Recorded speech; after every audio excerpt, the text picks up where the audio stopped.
Yep. Pleasure to be here. Pleasure to be here.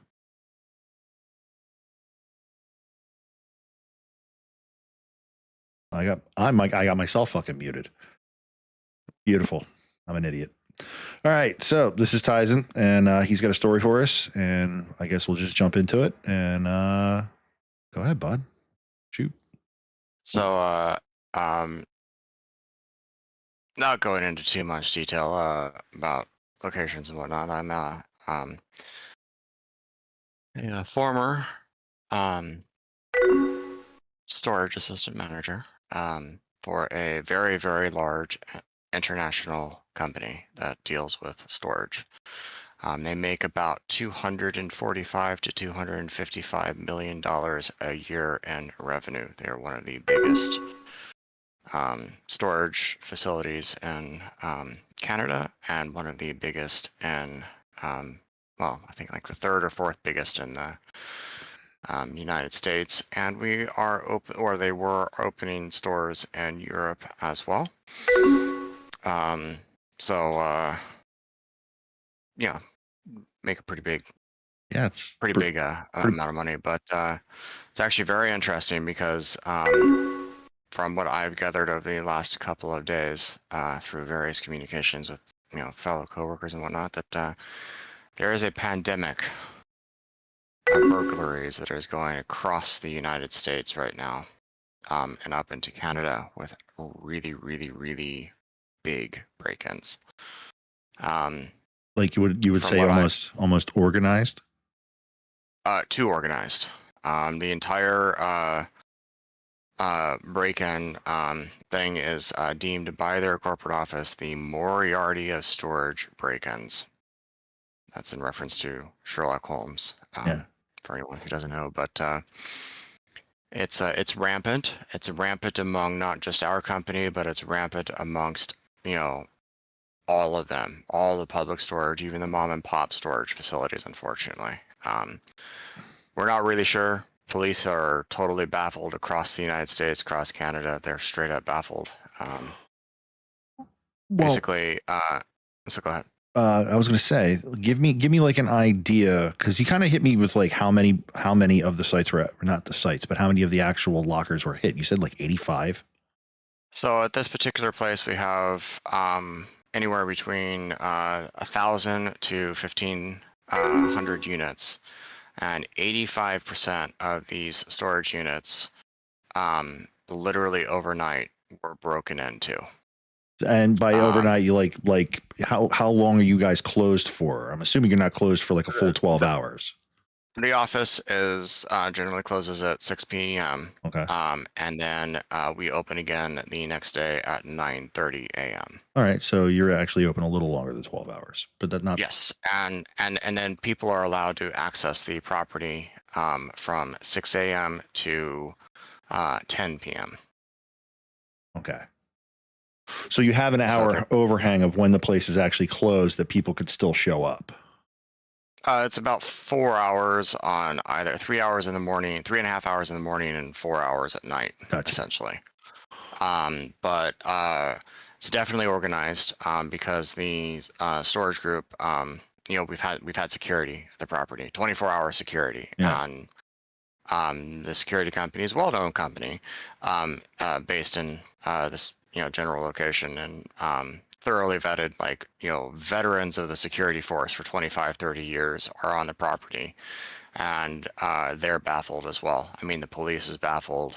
Corporate office is just straight up baffled. They don't know what's going on, and the other companies are also totally baffled. They don't know what's going on either. Well, the first thing I got to ask, of course, because I've worked in a lot of different businesses. You got cameras, right? So obviously, some locations do have cameras. Yeah. And those are the locations that have been broken into with cameras. Those cameras are being scrambled.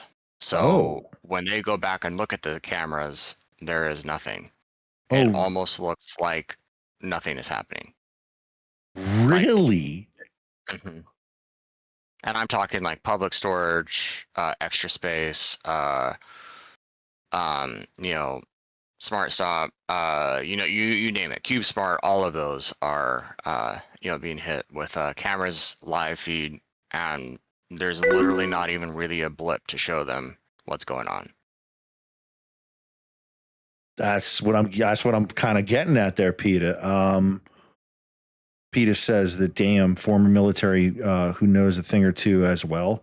That's some high level shit. Like being able to scramble cameras or at least knock cameras offline during that time period.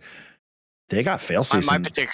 My particular location didn't have cameras. Okay. We acquired it about 7 months ago, and the previous manager changed the password the day before the acquisition actually took over, and we were never able to actually access the cameras. And of course, that goes into the corporate office BSing the police and the customers saying, yes, we have cameras, but they're not available. We have cameras, we have the passwords, we have proof of it. We just can't share it with you right now without a warrant. Well, Here's the thing.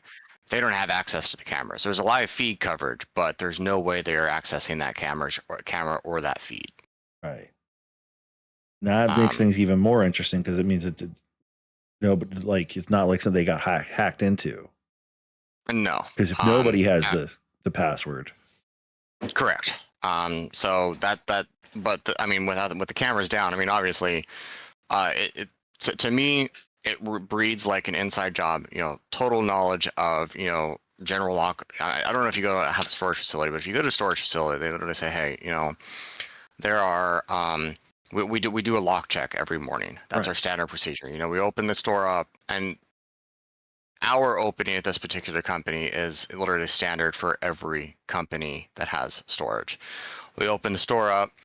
We make our sales calls generally within the first 10, 15, 20, 30 minutes. And then, from the previous reservations or whatnot to be able to get the people in, because usually people make their minds up within the first 10 minutes of making that reservation. And if they have multiple reservations out, multiple people are going to be calling them. So literally they usually go with the first person who calls. Right. So it's kind of a cutthroat industry on that. But you go in and after all of that is done, we've opened the store.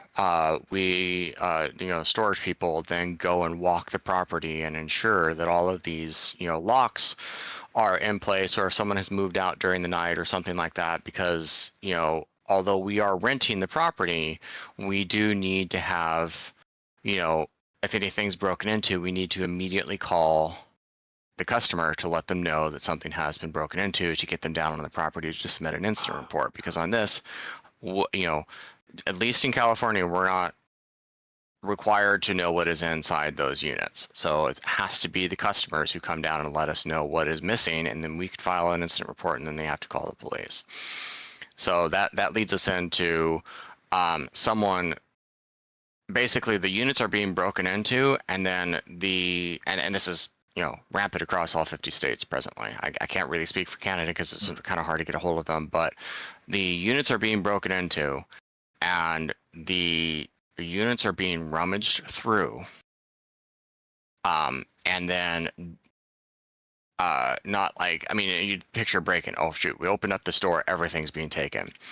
They are rummaging through everything, looking for high value items, RC cars, guitars, track bikes, anything that they can easily get out, and then they are replacing everything as if it had never been broken into, closing the door and relocking the lock or cylinder lock.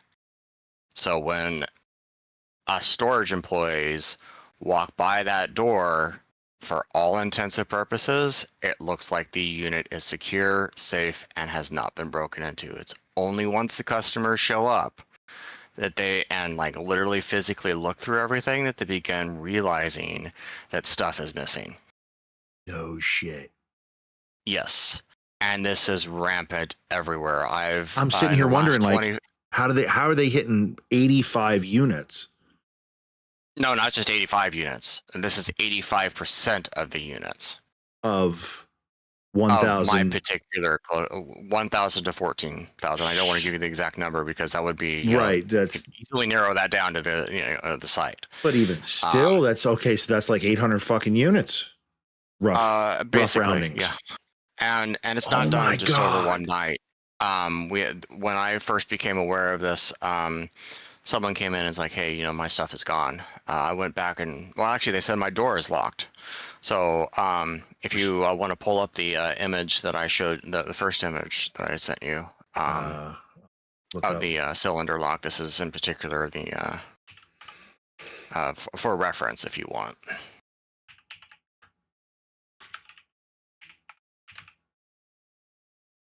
So I have a little bit of a. I'm going to switch to images so people get an delay idea. Here, so you have to let me know when it's up. There we go. Yeah, I switched it.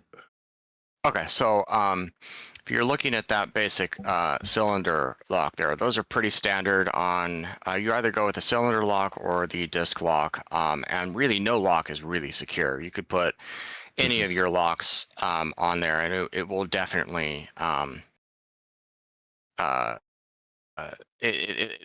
matter what type of lock you have, you are definitely going to have this, happen. But the particular lock is the standard cylinder lock with the red line in it. See if I can. I don't see one in particular on that screen that you're looking at right now. But if you did want to pull, I did send you one. If you could pull that up on Discord, the puck lock. Puck lock, is that what it's called? Yeah. I was just told it was cylinder lock. Cylinder lock, puck lock. Yeah. So when you buy these locks, basically from whatever company it is, they come with a key to quote unquote overlock these locks. Overlock means that after you're not paying for 3-4 weeks, the storage company will then go and overlock it, preventing you from actually accessing your unit until you pay. So the disc lock has a little bit different way of overlocking, but the standard cylinder lock is just like your usual barrel key that you insert and you twist the lock, and the red line basically goes from a plus to a straight line up and down. So according to the locksmith that we had on our property, this is what you're talking about right here. Sorry. That's actually the disc lock. If you're looking, I know, because you got a lag. I hopped back and I pulled up the red line lock. Oh, I'm sorry about that. Very good. So yeah, the red line lock. So the lock companies are bringing in, there's a key that allows us to overlock basically. So if you look at that one there, you see how that lock has like essentially two little rivets in it on the outside of that circle? Yes. Right now, those keys would be able to insert and unlock that lock. But if you were to take the quote-unquote master overlock key and twist it, it wouldn't actually unlock the unit. It would just move that red line to be in line with the other red line on the outside. And that means it's overlocked, and the customer will have to pay for us to come and unlock those locks for them, and then they would use their keys to unlock that. So what you're saying, just for me to clarify, is the fact that you wouldn't have access to the unit using the master lock when you overlock it. Correct. So that is pretty standard.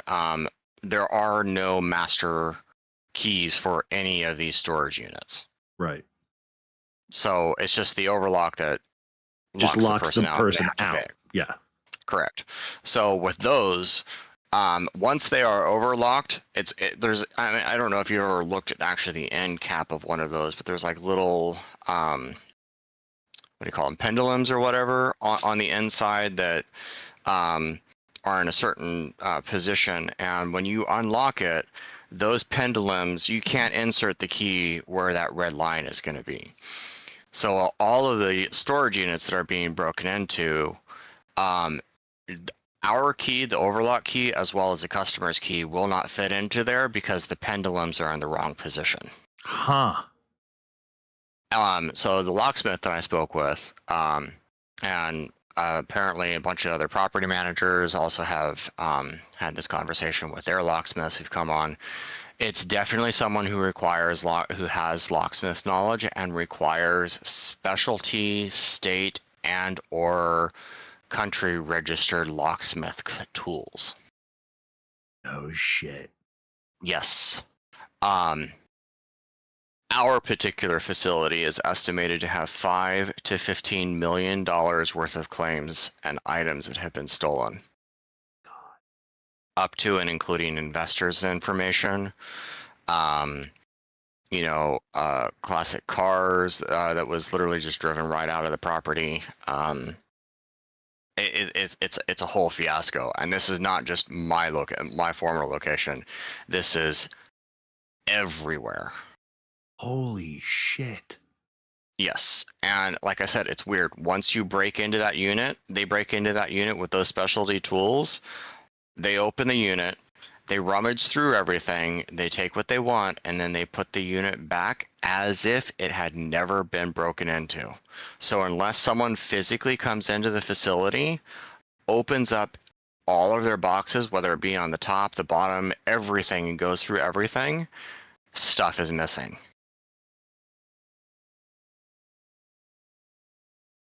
So what I was trying to do is I was trying to get like an idea, like how much time they actually like spent in the unit. Cause that's why I was asking like how long you guys are closed. And most companies, except for the one that I had, they are generally active during time of people. Actually, recently in California, public storage was open all the way until 10. But to address this concern, they reduced their hours from 10 to 6. I just realized that the reality of the situation is. Yeah, we're talking. You guys don't check people in, right? Like they don't come up, they don't sign a sheet. They'll have a gate code, so our systems are saying, hey, someone is coming in at this time. It's pretty standard on most storage units to have an entrance gate with a keypad on it. But there's nothing specific that says like this person's coming in for this unit. The gate code is generally connected with the account. So like say you rent a I don't know, a 10 by 10, you get a gate code that is going to be registered to your account. So whatever that gate is, whenever you access the unit, you plug the code in, that code will unlock you and say your name is General Admissions Podcast, for example. Right. It will say General Admissions Podcast, access this unit at 5:19 p.m. on 6/27/2025. Right. What I'm sitting here thinking to myself is they're not doing this when you guys aren't there. They're doing this during the day. They're doing this and they're hitting locks, but it's the way that they're doing it makes it look like they're going to where they're supposed to be going, but they're not. We've actually considered that. So that my particular place actually threw down and had security overnight originally, and then we had security during the day. And that security walked during the day, and we were literally hit at some point between the day or the evening. Right. We do this particular place, and it's pretty standard again at most storage units. We do a lock check in the morning and in the evening. But what I'm saying is because of the way that they're getting into the units themselves, it's not obvious that they're doing anything wrong. Well, yes, but then when we began realizing how they were breaking into the units with those locks, we then began looking for that, and it would only show up in the morning. So they are definitely coming there at night hours, and then we are discovering them in the morning. So our evening lock check is going to show that nothing's changed, and in the morning, something's changed. That's crazy. So, yes, and this is not just like this single location. Right. I'll reiterate it. I spoke with someone in New Jersey the other day. I spoke with someone in New York. I spoke with someone in Quebec, Florida, Ohio, Hawaii, Quebec, Vancouver, everywhere. This is rampant. Same exact MO. At some point within the last, and it's only really started, we estimate about in the last year and a half. At some point, this has happened. And again, it's like, okay, well, maybe it's an insurance scam or something like that. Well, no, it's not an insurance scam, because most people don't have TPP, or they would have TPP, but they're not like filing a claim on it. So it's not just like, oh, this unit is being broken into, this person's going to file a claim and get $5,000. And you can literally search this left and right, and you will not find anything on regards to this. No. There is the companies are hiding it. My company, when I reported it the first time, I'm like, dude, like, we need to inform the police of this. And they're like, no, we're not going to inform the police. We need to get the customers down here. Here you go. A public storage facility in Memphis has been reportedly hit 23 times in 2025 with burglars cutting locks, sawing latches, and entering through the roof. That's not what we're talking about. Multiple units are targeted in San Antonio, Texas, with burglars cutting through the metal walls. Not what we're talking about. New Jersey, a man charged with 230 offenses of burglary targeting self-storage and retail locations in Monmouth and Ocean counties. That's, I hate to say that, that's actually where I live. Including a CubeSmarts facility in Brick Township. That's really close to me. But again, that's talking about cutting the locks. These locks are not cut, they are picked. Right. A cut lock is very evident.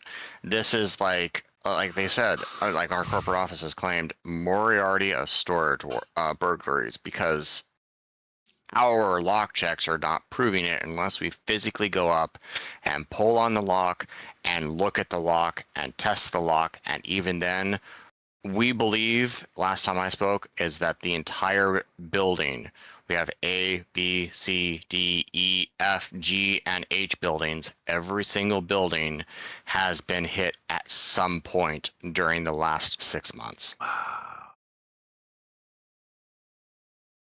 Even the location. See, that's the part that I think is closer to the beach that has been hit with this. I was going to say, because I have experience using disc locks, because it's usually what you use when you lock up a business, because they're usually what they call like uncuttable locks. This guy's not cutting them. No, he's not. The only way that we can tell that he has been breaking in is because it is overlocked, and we can't use our overlock key to remove it. Ha! So we do end up cutting the locks off. And once that happens, the customer, takes a look at their unit and they're like, oh, everything looks fine. Right. And then an hour later, they're like, so we're missing this, and this. And I'm telling you, okay, I could say, okay, well, maybe they're like trying to be like, okay, well, this has been broken into. I could possibly get some money. I would say that could be like 2, 3, 4, maybe 5 people. But when you're speaking with 10, 15, 20, 30, 35 people, like over a set period of days, and that just doesn't jive that it's a security and that it's a insurance claim just by one person. Not every single person who comes into a storage unit is going to be a scumbag who is just trying to get insurance. And like I tell you, some of these units have protection on them, some of them don't have protection on them. So this kind of ties into another larger conspiracy. You know the conspiracy behind storage facilities, right? Correct. Yes. So when I was hired, I was actually pretty concerned, and I was actually curious if that's actually going to be happening at my store. Wait. Again, it is similar. But wait, there's another one, because the one that I'm talking about is financial. Yeah, I was concerned that this is going to be like part of that, like insurance scams or whatnot, like a money laundering scheme. Yeah, I thought it was, but I don't know. I mean, I'm baffled as to what's going on. Yeah. So the belief is that these storage units are actually put up by major corporations to actually file a loss, because it's these huge, massive locations over the course from 2005 to now, 20 years. I've literally seen storage locations going up over every town, like 2, 3, 4 of them. And it's always the same company too. So it's interesting that these places are also getting nailed. That's crazy. That's really crazy. And on top of that, once we notified and I began asking questions at this location. I began saying, hey, why is this missing? Where our district manager never showed up at that location at all. Ever. He took PTO immediately after the second one was broken into. Never showed up. Oh, there's a dead giveaway. I'd call up, he would never answer. My property manager would call up, he would never answer. Our district trainer would call up, he would answer. And it was very weird. He was literally on PTO the whole time. And when I went and said, hey, our district trainer's not here, our storage unit is under attack, our storage building is literally under an attack. What's going on?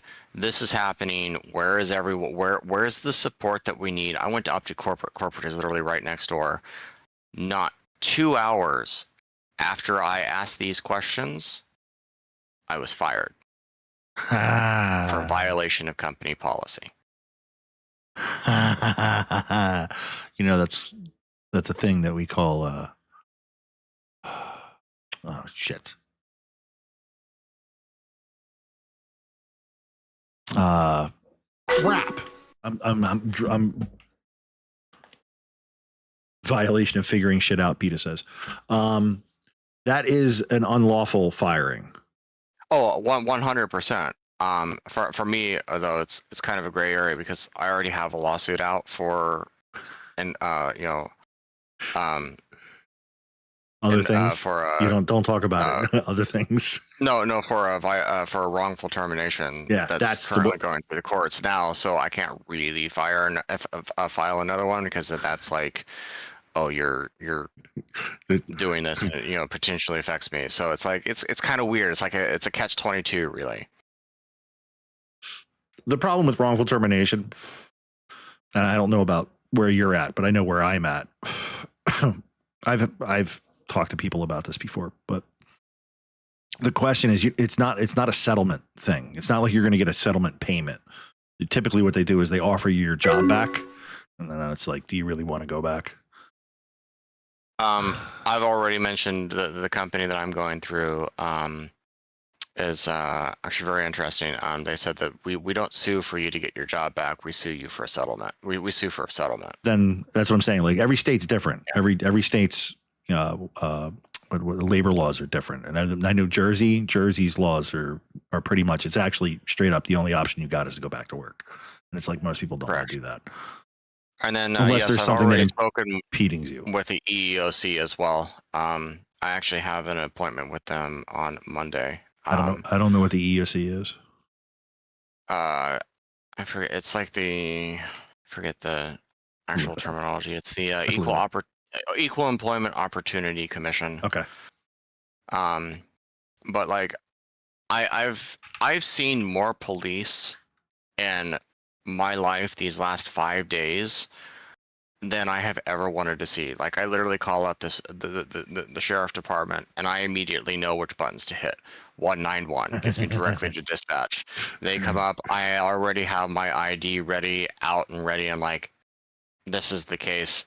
When I call in, I already give them my name, my number, my location before the dispatch even asks. I have personally, along with my other assistant manager, who was also fired, we believe he's going to be fired. He's not sure yet. He's on administrative paid leave.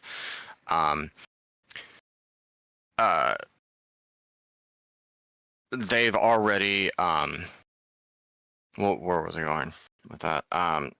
We filed so many police reports that both of us know exactly, how to file a police report. Right. And all these incident reports, like we send them up to our district manager, and like, for example, our company unit was broken into. Money was stolen. I won't give you the exact amount because that's going to be an immediate case, and you'll be able to figure out where that is. But money was stolen, and I filed that at 9:46 a.m. Again, we open at 9:30. 9:46. Pictures, everything on my part. I went up and spoke with the district, the board director of operations and security at 4:00 at night in the evening. 6 hours later, and he hadn't even heard about the money being stolen. I told him, hey, I filed probably 18 police reports that day. He never even received a single incident report from our district manager. And on top of that, I don't know about you when money's stolen. Oh. You have to report it, right? Yeah. Yes. I was told multiple times by our district manager to keep it between myself, the property manager, and the 2 ASMs, which included me. Do not involve corporate, and no one else is to know about this. And I'm not, I repeat, not supposed to inform the police in any way, shape, or form. So, with my detective brain, that behavior, I'm going to tell you, it's very odd. Oh well, yes, it's definitely odd. He's not the guy. He's not the one who's doing it. Oh no, definitely not. He is just trying to cover his rear end because he is very concerned. It's a newer property. It's literally right next to corporate. We have investors. He's in somebody's pocket. Stolen. He knows who it is. Oh, exactly. I mean, just to give you an example. On top of that, I accidentally left my Asus ROG Ally at the store the other day because I literally submitted PTO and went home. I was done for the day. I'd been dealing with this for 4 or 5 days, hadn't slept, hadn't done anything. I wanted to go home. I submitted PTO. It was approved. I went home. I left my ROG there. They rekeyed the building that night, and my ROG was gone in the morning. And there was only one person there who was the district trainer. I went back the next morning with 2 police officers. We inspected everything, and we could not find it. If you ask me, our district trainer is definitely involved.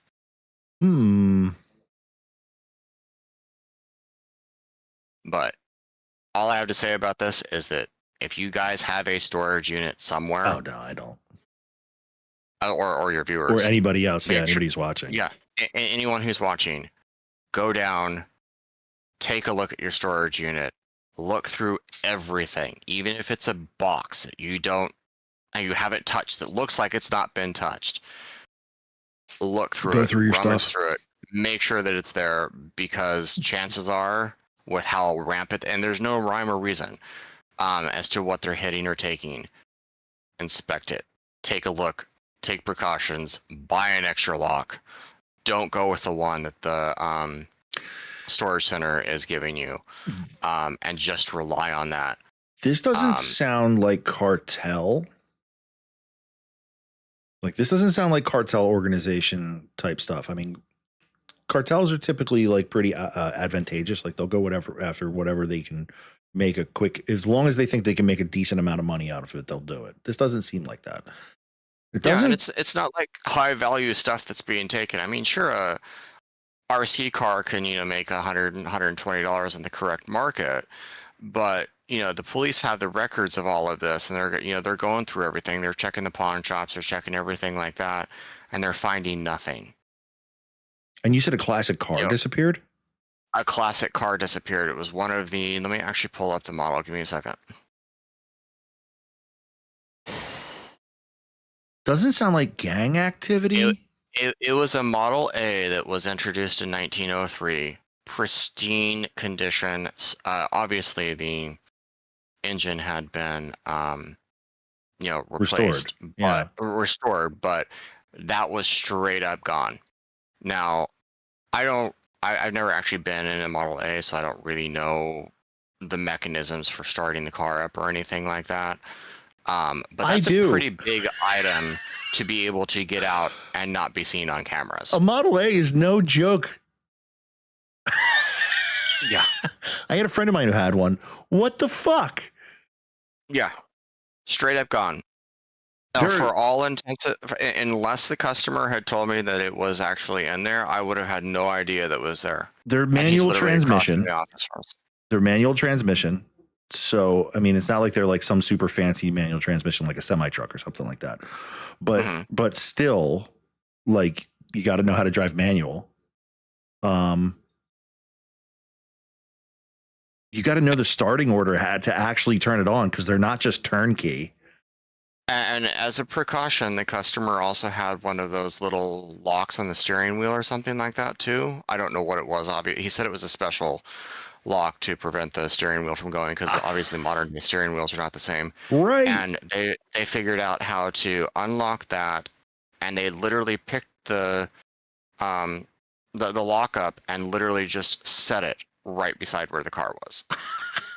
Didn't even take it with them. Oh, why would you? And there's no fingerprints, there's no camera. For all intents and purposes, I will reiterate again, for all intents and purposes, if you walked into that storage unit, unless you knew there was a Model A there or anything, or on that property there, you would never know that this is going on. So this is one of the reasons why the first thought that popped into my head was cartel, is the fact that, like, if you're going to disappear a classic car, I'm thinking muscle car. I'm thinking like 70s vehicle. You can make something like that disappear rather easily by getting it onto a boat and shipping it somewhere, and that's going to be a very high desired item. A Model A is not something that's like that fucking sticks out. Exactly. And that's not something that you can sell like openly. Granted, I don't think you can. I mean, the guy had the total and everything. Like, he said it was literally one of the first 100 that is, that was made too. So, I mean, that's like, we're talking humongous amounts of money. So we'll say, so it's pretty obvious where it is. And when we told the police that, they're like, "Oh, this should be a cinch." That was on the 13th, and we never heard back from them. You're not going to, because exactly. That's what I'm thinking, is that whoever this is has resources to offload stuff, because otherwise, why would you steal that? Humongous amounts of resources. You're not throwing that in your fucking backyard and hiding it under a tarp. No. I spoke with someone in Florida, a Florida property, and they storage has its own Reddit that you have to join and give your anyway. You won't be able to find that Reddit, but it's like a unique thing that's kind of, it's like an Uber story or whatever Reddit that you can sign up to. But I noticed something very similar from Florida. Again, this is Florida, and I spoke with them, and they're like, "Dude, like, boats have gone missing." Maybe it is cartel. The exact same way. I mean, but what are they going to do with investor information? My company has a storage unit there. Investor information was gone, and this is not like credit card information or stuff like that. That's stored totally separate from this. This is just like paper documents, stuff that is no longer valid for this company. That is gone. What the hell are they going to do with that? And I'm not just saying like a box is gone. I'm talking like you go through these folders and there's like a folder missing. They've gone through all of those boxes and taken folders out. So these guys aren't idiots either. No, they are not. I mean, I called my local newspaper, spoke with them on this, and the guy's like, "Yo, like, we need to get you down. I'm meeting them next Wednesday to discuss this." Best of luck. And he said, like, I could put like a junior, investigative reporter on this, but he's like, my head reporter who's been in this for 30 years is on PTO. I want you to come and speak with him next week. I'm going to be perfectly honest with you. I think you should keep your identity rather anonymous. Obviously. Not everybody thinks that that's an obvious thing, but that's why I'm saying, like, be careful, because this looks 1,000%. like this runs deep. Oh, I know it runs deep. Whoever is doing it has deep pockets. I'm waiting to hear back from someone from a storage facility who actually recommended for me to go work at a storage facility. He works at a company in Europe. Messaged him last night, and I said, "Hey, have you had any really weird break-ins?" And he's like, "Yeah, I'll talk to you about it this weekend." So it's also in Europe too. And when we mean like weird break-ins, it's like stuff that the definition in storage people is like weird means like stuff we can't explain. There's various factions. Weird break-ins are like stuff we can't explain. Break-ins are like, oh, something happened. And then minor break-ins are like something happened on our end, essentially. Right. So weird break-ins. Yeah, I'll talk to you about it this weekend. So again, I'll reiterate to the people who are watching: if you have a storage unit, go down, plan to spend 2-3 hours inventorying everything. Don't leave the inventory list there, but make sure that you have everything. Yeah. Because I tell you, it's rampant across the United States and partially into Canada. It's definitely happening amongst all of the top storage companies, Public Storage, CubeSmart, everything. Which states? Because I know about your state, my state, and you said it happened in Florida. What other states did it happen in? From what I understand, it also happened in Ohio, and right out of Cleveland. It's happened in Washington, D.C., New York, pretty much every state, mom and pop states as well.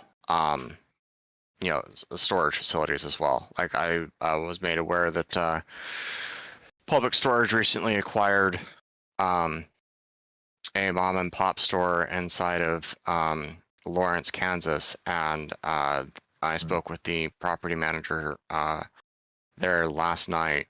No, actually, I'm sorry, that was this morning, and he said that he was fired from Lawrence, Kansas's property management. That was literally just like a private little mom and pop shop until Public Storage took over.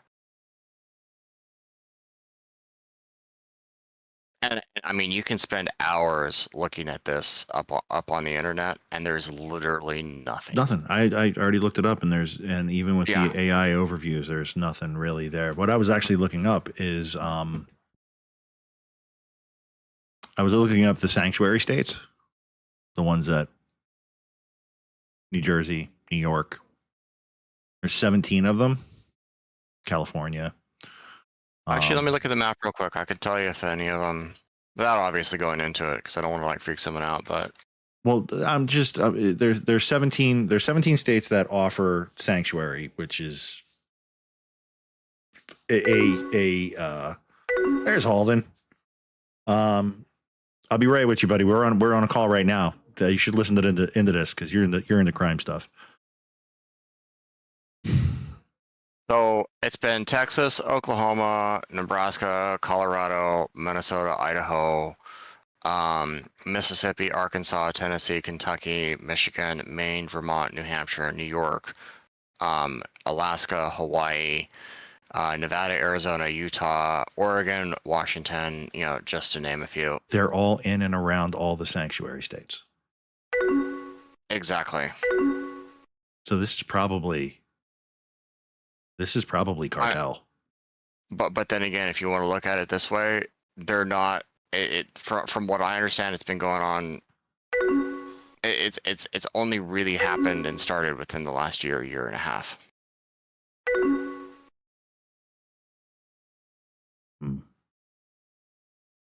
I mean, California is also. Yeah, but they're all mainly in and around those specific areas. You just said those are all mainly red states.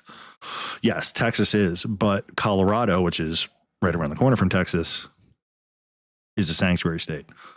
Vermont and California has been hit extensively as well.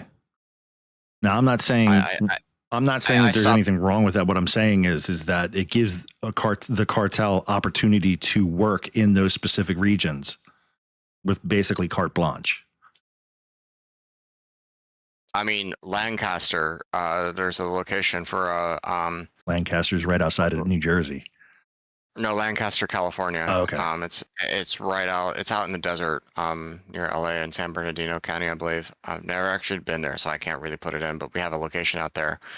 On Indeed, it literally says, someone wrote, it's like, first thing up, I really, really, really hope that when you start your day, that there's no break-ins. That is literally a review on Indeed.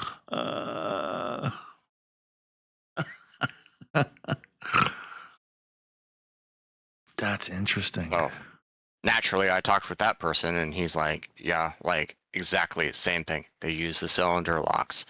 They were all broken into. And then, of course, he's no longer working there because the district manager and the corporate office fired everyone at that location. The exact same thing that happened to my location.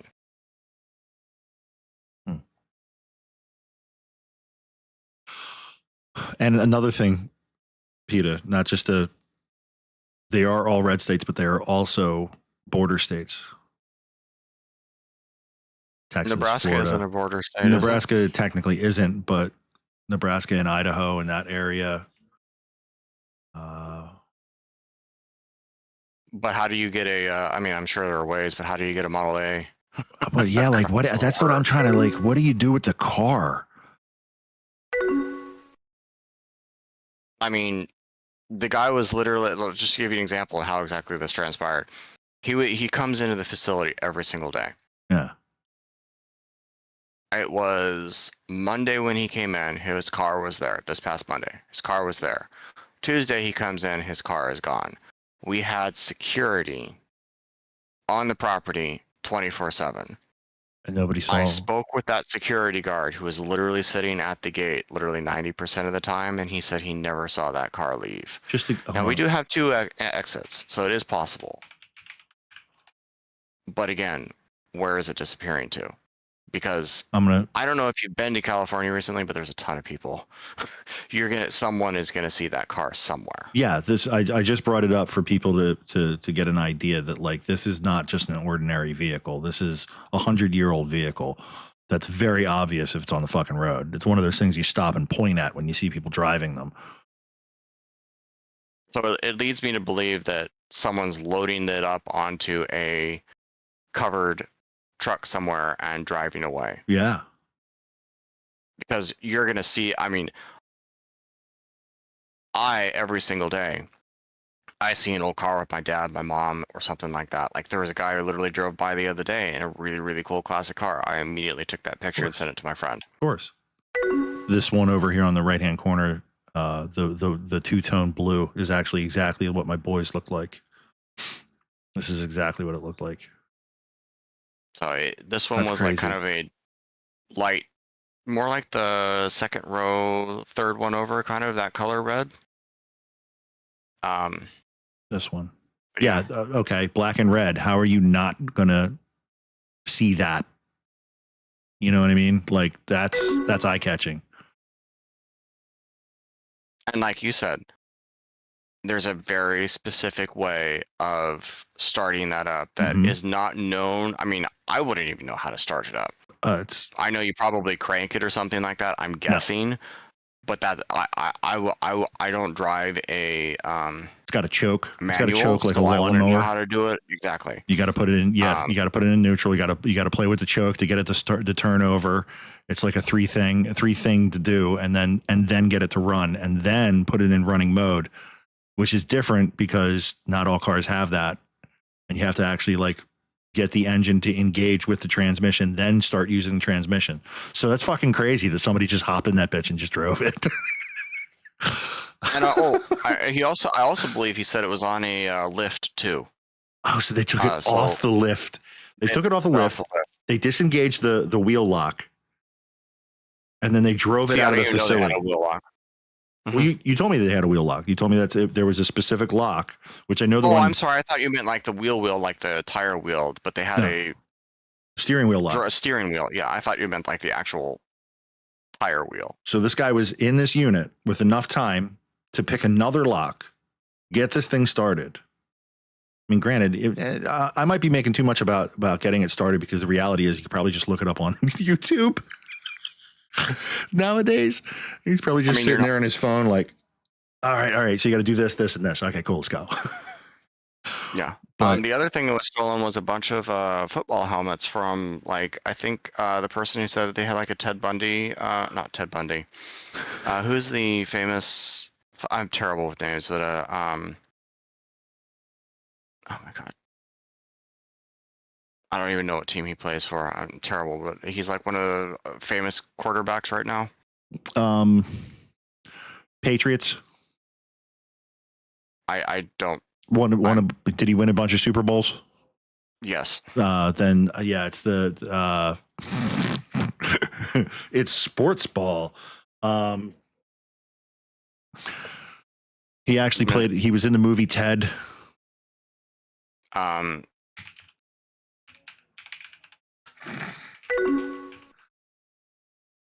Tom Brady. Thank you, Peyton. There we go. Tom Brady. Thank you. Brady. Yeah, I'm absolutely terrible with. I mean, ask me a Star Wars question, I can answer you, but I don't know teams. I'm with Tom you. Brady. We're talking to Tyson Holden. Sorry. Yeah, this guy has a and he's shown it to me before. He has a high school signed helmet of him, and then a couple other helmets as well that are signed. That was the only item that was gone. That in itself is like a couple $1 million. Exactly. Wow. First off, I'm sorry, dude. Like, you lost this, but why the hell are you storing that in a fucking storage facility?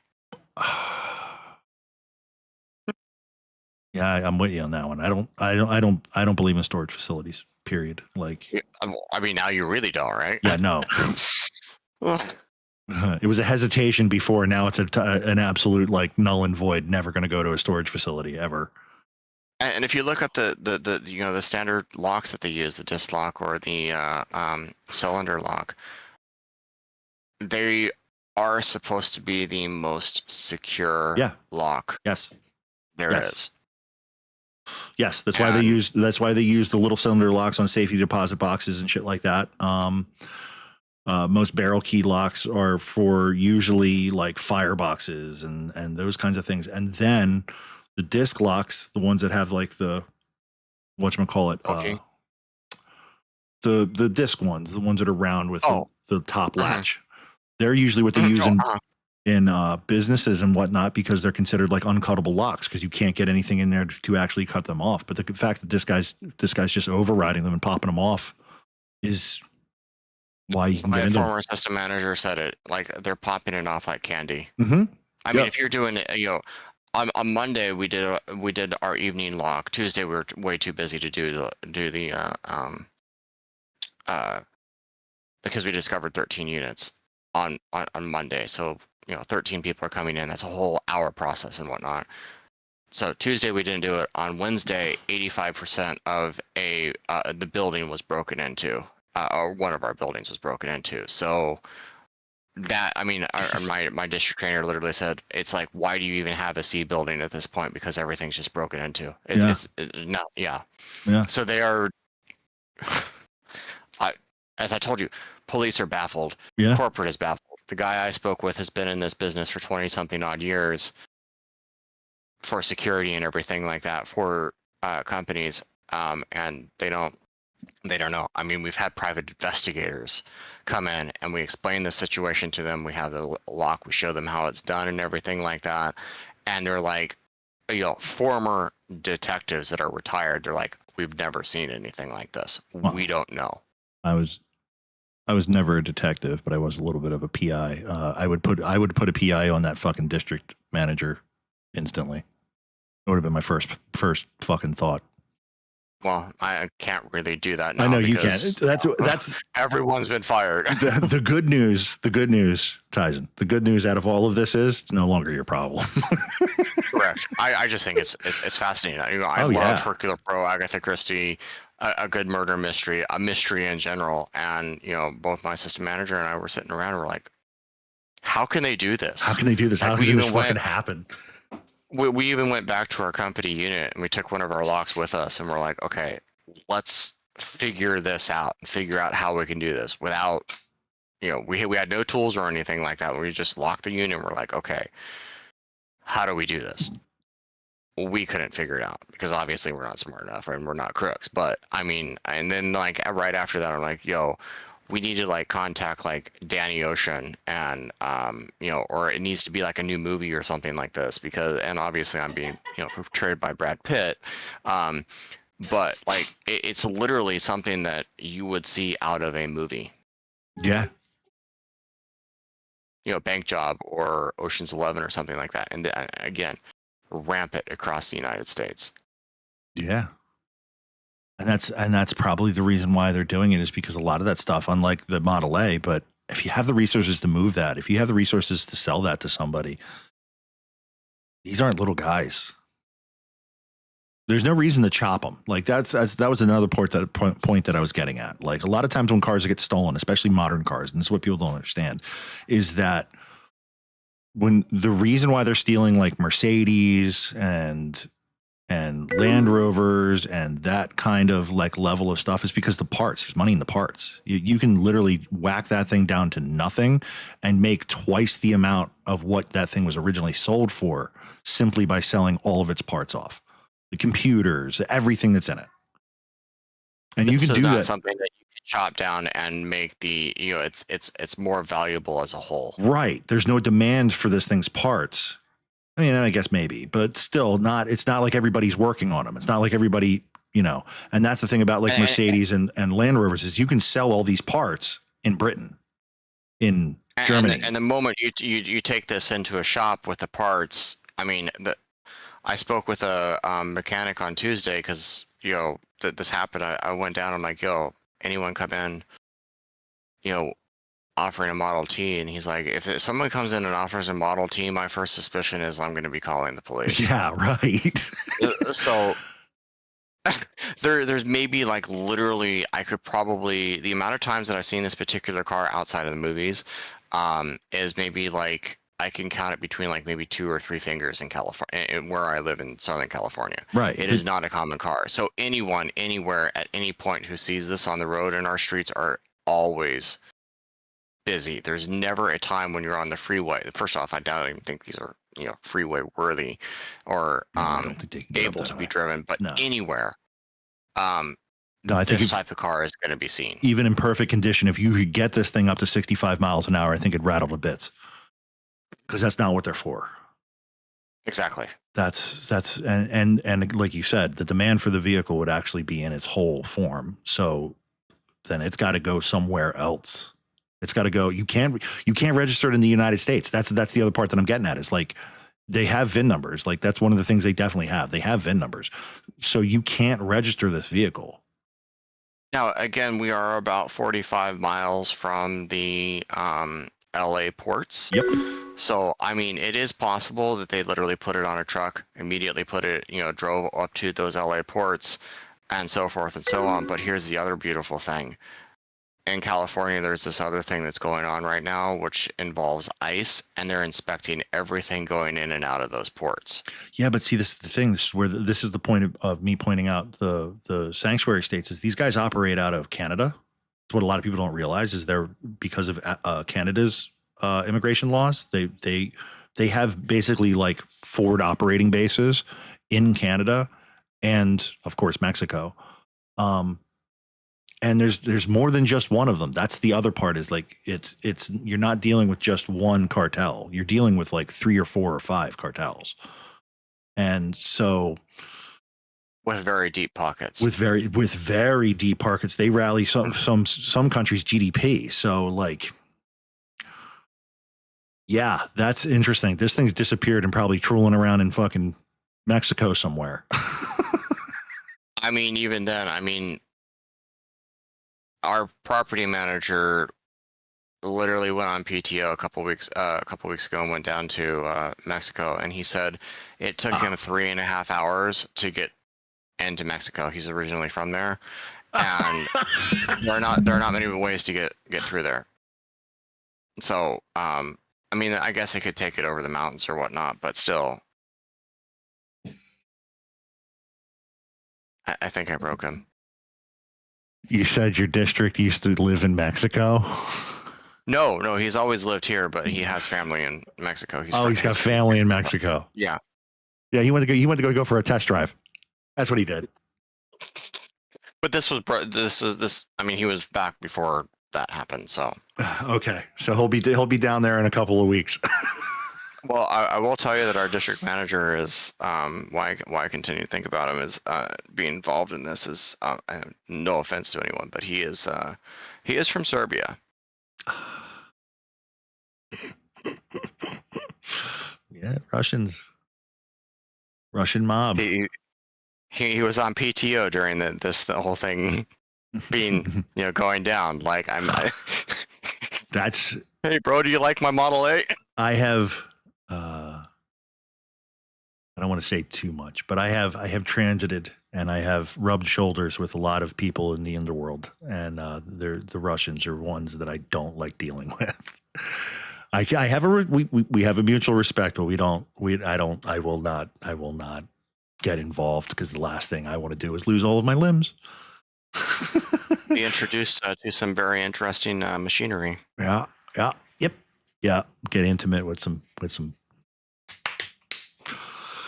So, all right. Well, that was interesting. Thank you very much, Tyson. You're welcome. I did promise Definitely Halden. been interesting. It has been fun telling you about what's going on. I mean, up until a couple days ago, I had no idea. I mean, up until the 13th ago, like I've just been totally read into the whole situation. Al Prison is in Russia. Yeah, Al Prison. That's a. So, Halden, have you figured out how to make a call yet?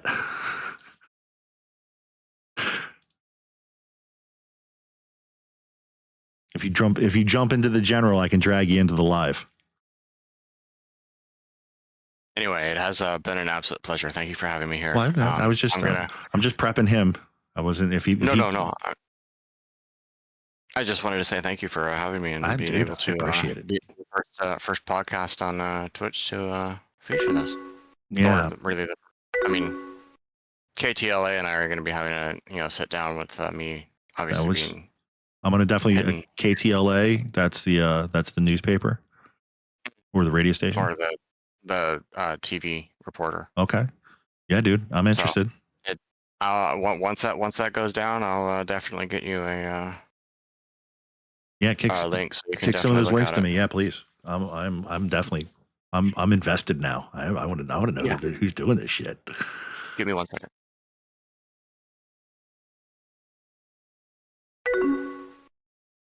Cool. You hear anything? I'd love to know as well, because it's baffled me. I mean, if it's baffling corporate office, people who are literally in this business, it's baffling everyone.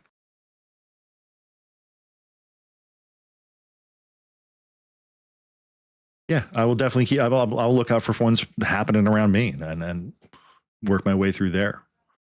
But appreciate you, brother. We definitely need to play some games together very soon. Yes, we do. All right. Have an amazing night, and enjoy the general podcast if you haven't followed yet. Thank you. I appreciate you, dude. Bye. See. All right. That was really wild. Interesting. Tickling my detective brain there. Halden, you said you just hopped into general, but I don't see you in general. Are you in the general admissions podcast, or are you in Steve's? I'm looking for you. You got to click on the general admissions podcast server, and then you click on the voice channel that says general, and then I will drag you into the live so we can.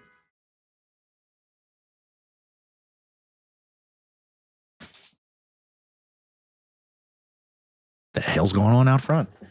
Tyson, what'd you get me into?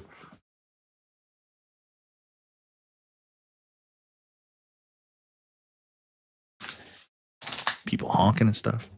Crazy. Okay.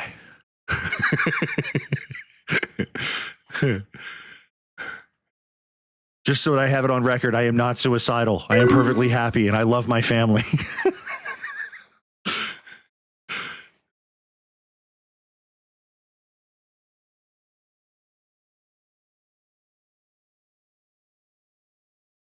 It's just neighbors pulling up because they were messing around with each other. No, it's just perfectly timed.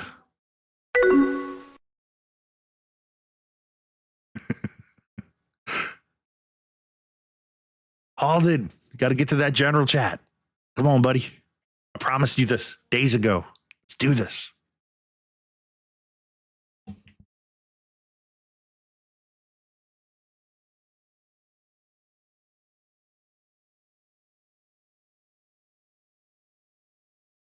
Crazy.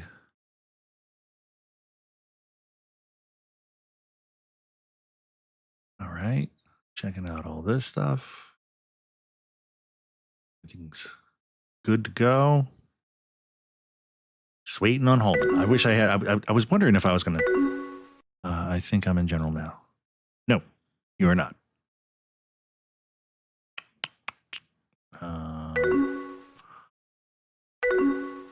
But it won't let me write anything. Yeah, you're not writing. It's the voice channel, buddy. That's where you got to be. You got to be in the voice channel. It's down towards the bottom. General. Yeah, not here. General voice chat.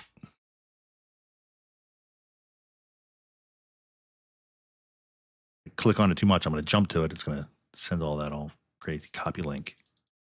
Paste. There you go. Click that link. Click that link right there. It should drag you in itself. There you are. Ha ha. See? We figured it out.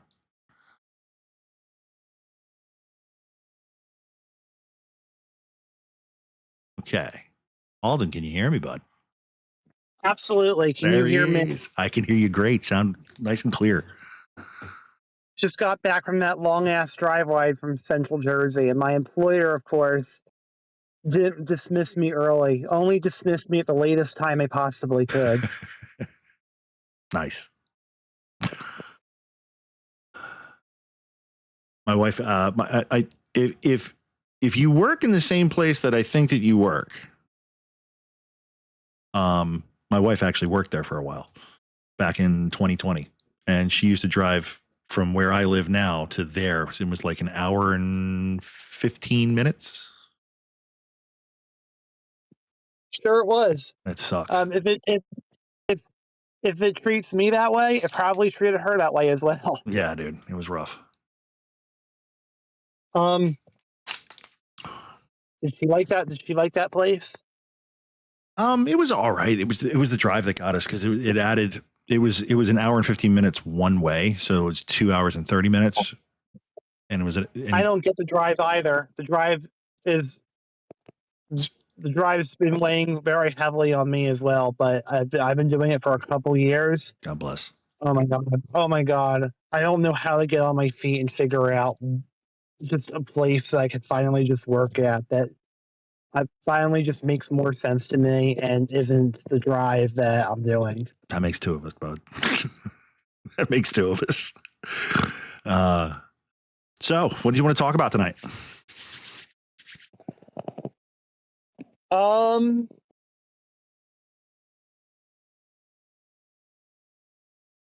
know you brought up Madeleine McCann. I'm sorry. What did you say about Madeleine McCann? I'm sorry that I'm hesitating to figure out what I want to talk about. But what did you just say about Madeleine McCann? Well, I was going to say that I know you brought her up. You brought her up the other night. I think you texted me about her, and that's definitely an interesting case. Well, to me, what happened was a pedophile ring took her. That is what my opinion. That is what my opinion is. Like, there's the thing that's like interesting. The thing that like is like mind-boggling about that case is that I feel like I know who did it. I feel like that's one of the situations where I feel like I know who did it, but I'm just not going to be able to find who it is, because there were actually the witnesses that were talking about that man that was slim built. Right. Just staring at that apartment during the daytime, just staring at that apartment. That's who it was. They even said that guy looked ugly. He didn't look like a tourist. It obviously was that whoever that guy was working with a pedophile ring. That's obviously what the case was. But I don't know who that guy is, and I want to know how to find who that guy is.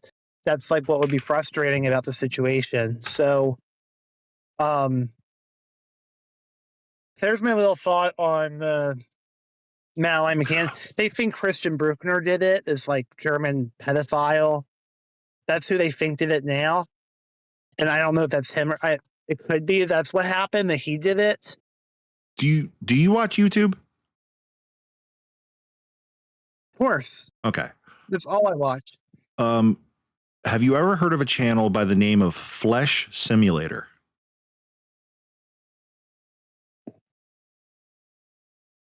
I think I'm getting the vibe that this might be a bit of a heavy YouTuber, like a heavy topic. Yeah, it's definitely a heavy topic. He has my alley though. You would love this. And I think that you could decipher it way better than I did. He did a video.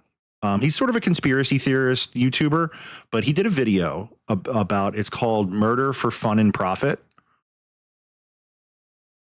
And it's all about a pedophile ring that has ties to John Wayne Gacy, to Lee Harvey Oswald, and like all these major players in the US government. How he's not disappeared yet, I don't know. But he maps it out really, really well. And it's a really, really well done. It's like 45-minute video. I think you would dig it a lot. And I'd like to get your opinion on it. Well, I could tell you something right now. I don't think the people that abducted Madeleine McCann had any ties to political figures. No, I feel like they were people that are not that don't stand out too well. I feel like that was it's weird. If it's not Christian Bruckner, I sense what happened. Like I sense what the personality of the people that did it are. I just sense it just from looking at the situation.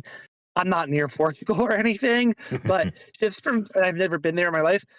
It's weird. I kind of already sense the personality of that pedophile ring and like what they're, and like where they stood socially, which is they don't stand out socially. I can already sense that about these. Can already sense that about these offenders, but I just don't know. There's just no way of knowing who these people are that were working to take her. Weird. I feel like I sense what happened, but I can't see it, if that makes sense. Yeah, no, I get it. Unfortunately, pedophile rings and the systems that are in America and around the world really are so entrenched that there's so many of them. Like everybody's familiar with like the Epstein thing, and everybody's familiar with like the Diddy parties now because it's mainstream media. But people don't realize that like the foster system and like the Department of Health has been helping like traffic children for like the past 15 years at least. People don't realize how rife it actually is through the government and stuff like that. And I know that's a big thing. But again, like I said, I'm not suicidal, and I love my family, and I'm not going anywhere.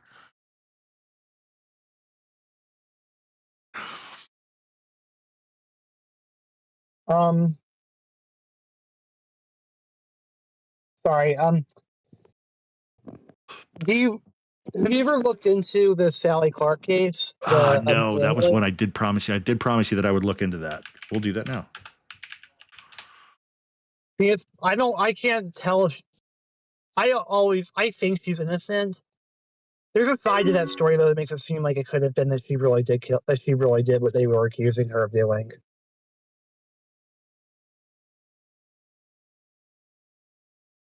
This is the one where she ended up dying, right?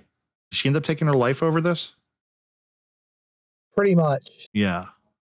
Yeah, this is the article that we looked at.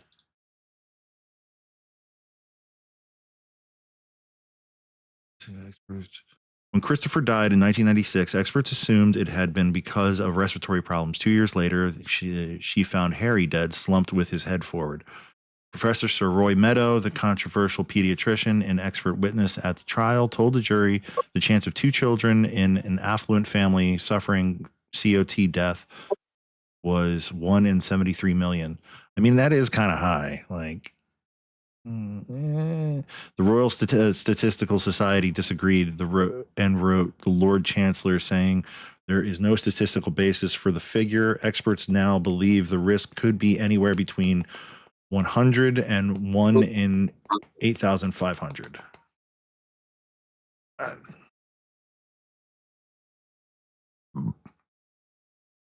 So both of the children died from like SIDS, or what they call cot death. essentially suffocation. I can't tell if it was suffocation or cot death. I don't know with this case. I think it's weird that both of those babies died when her husband went. But there's this huge coincidence that both of those babies died when her husband was away. Right. Yeah, that is a fishy. I mean, I think it's pretty wild that there was able to be enough investigation actually into releasing her, into clearing her with that information in mind. Because when I really think about it, that I would think if there was to be a wild coincidence like that, I would imagine that people would just run away from the case. People wouldn't be looking into her innocence too much, because that would just spook them out. That there was the circumstantial piece of evidence is actually kind of that coincidence of it happened both when her husband was away. Yeah, and SIDS in itself. So you kind of hit on a couple different topics. The United Kingdom justice system is trash.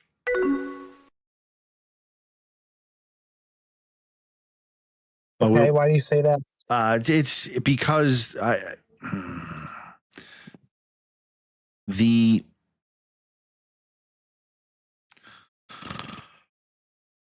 guess I should have had evidence before I said anything, right?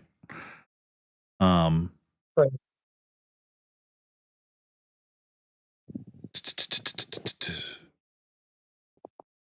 What was I looking up? Sudden infant death statistics.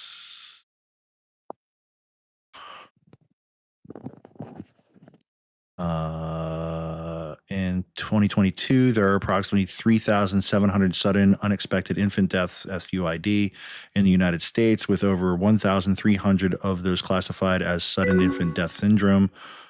SIDS is the leading cause of death for infants between 1 month and 1 year old, while overall rate of SIDS has decreased significantly since the 1990s due to safe sleep campaigns. There has been a recent increase in SUID rates, including SIDS, from 2020 to 2022. I wonder why. That seems kind of. I wonder what started causing that. In 2022, there was 100.9 cases. Thank you very much, Raven. Appreciate the bits, babe. 100,000. So there was 100 per 100,000 live births, according to the CDC. That's still like a remarkably low statistic. And the likelihood of them both happening while the husband's away. See, it's kind of like that SALT case we were talking about, the Munchausen by proxy. A lot of times that's when those things seem to happen, is when another point of authority has left the building.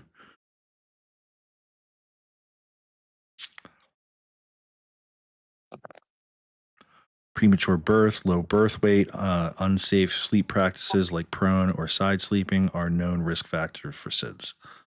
And the fur baby she had that she had while she was on bail, that baby never died. That baby never passed away of cot death. Right.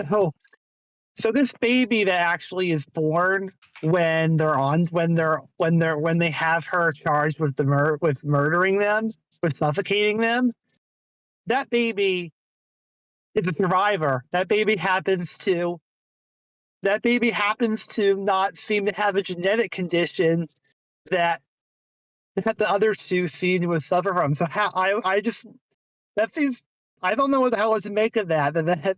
That the one that actually is born at the time she's being investigated that one sure wasn't going to be one of her babies that experienced that genetic condition. That seems pretty fishy to me. So the first child that died, Christopher, was 11 weeks old. I don't know. Yeah, I don't know that. That's what it says. Who served 3 years for a life sentence after being found guilty of smothering 11-week-old Christopher in 1996 and shaking 8-week-old Harry to death 2 years later.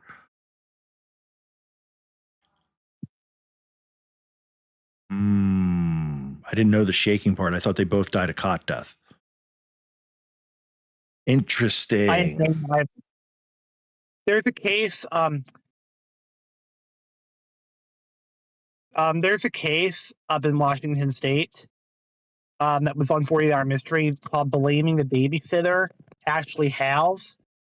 She was accused of shaking baby Freya Gardner to death, but she never went to prison for it. She faced, like, while babysitting her, she faced 8 years, only 8 years in a juvenile detention, but they didn't even bring her to trial. They just dropped the charge because the videotape confession of her shaking the baby, saying you have no reason to be crying while shaking her.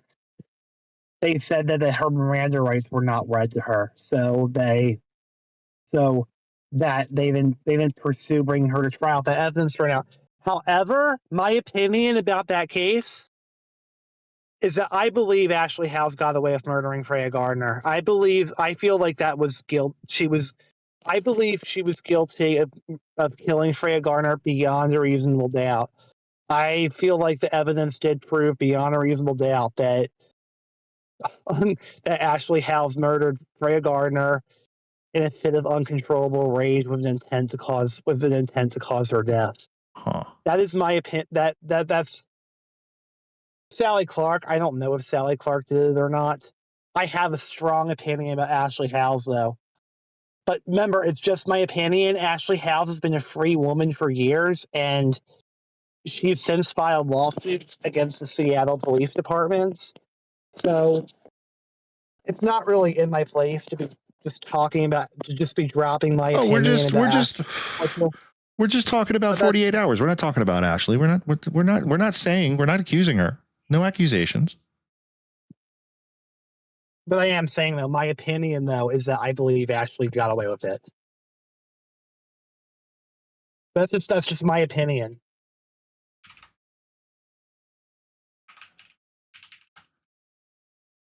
Sally Clark, I don't know if I have a hard time with that. I'm beginning to have a hard time with that one. I feel like she could very well be innocent, but I also don't know.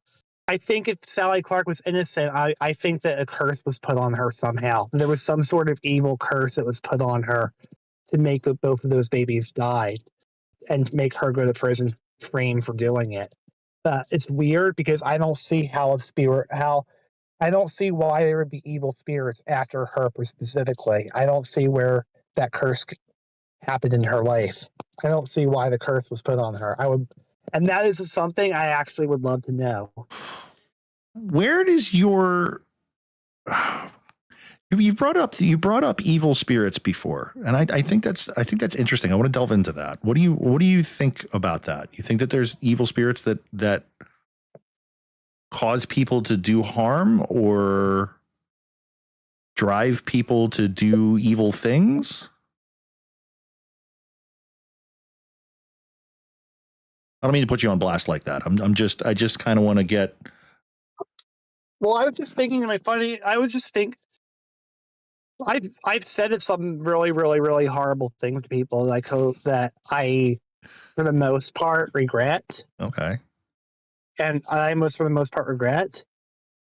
I mean, I wasn't in my right frame of mind when I say the horrible things that I say. But I don't know what I think about spirits.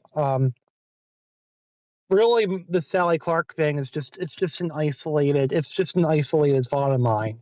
Other than that, I haven't really thought about spirits too much. It's an interesting, but the reason I bring it up is because it's interesting to see where you make I want to know where that connection comes in.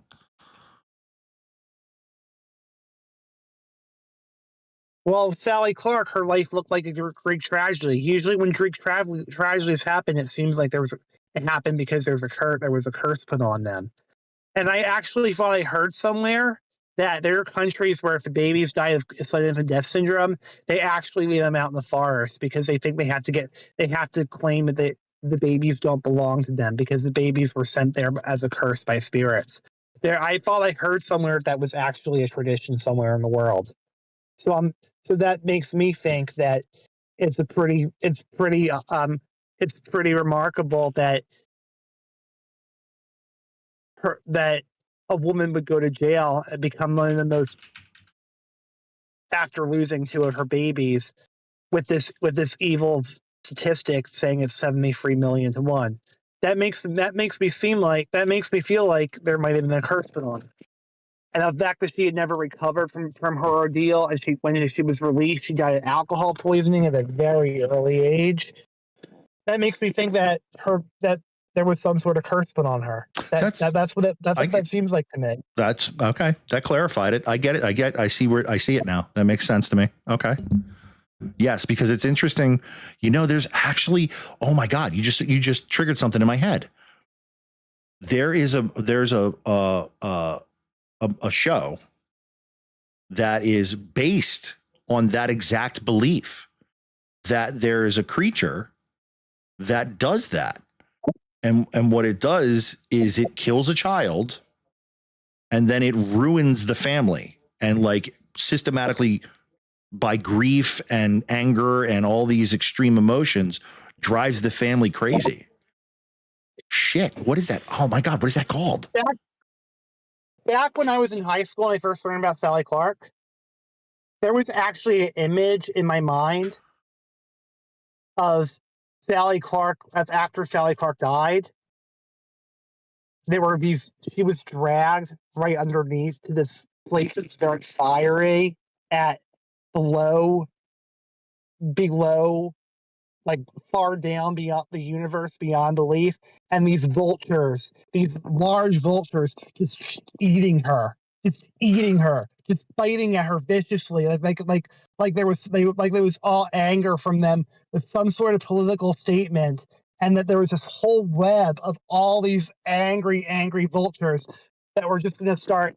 And then once they were done doing that, they make this huge shrieking sound, and they kind of fly away, but they kind of don't.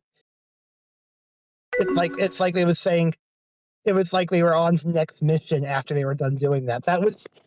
I just had a vision in my mind. That is an amazing imagination, brother. That is interesting. So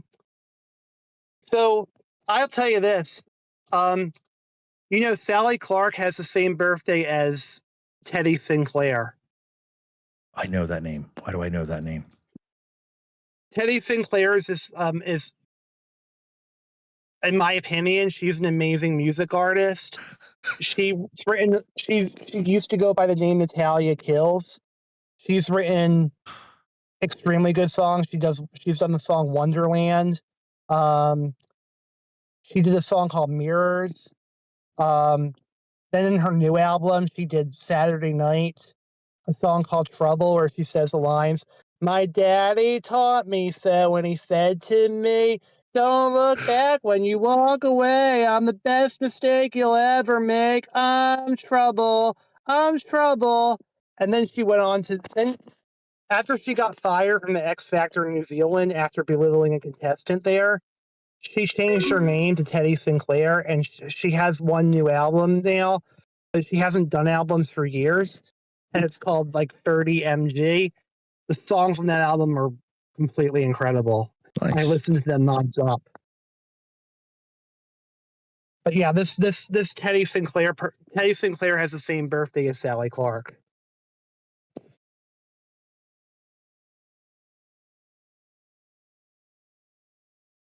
So I don't know if it's one of the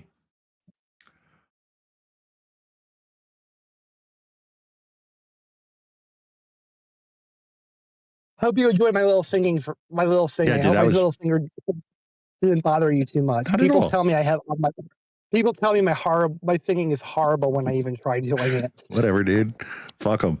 As long as you're happy about it, who gives a shit? No, that was a treat. I wasn't expecting that. So, but one of the I'm trying to figure out what the name of that demon was. I think the nickname was a tear drinker.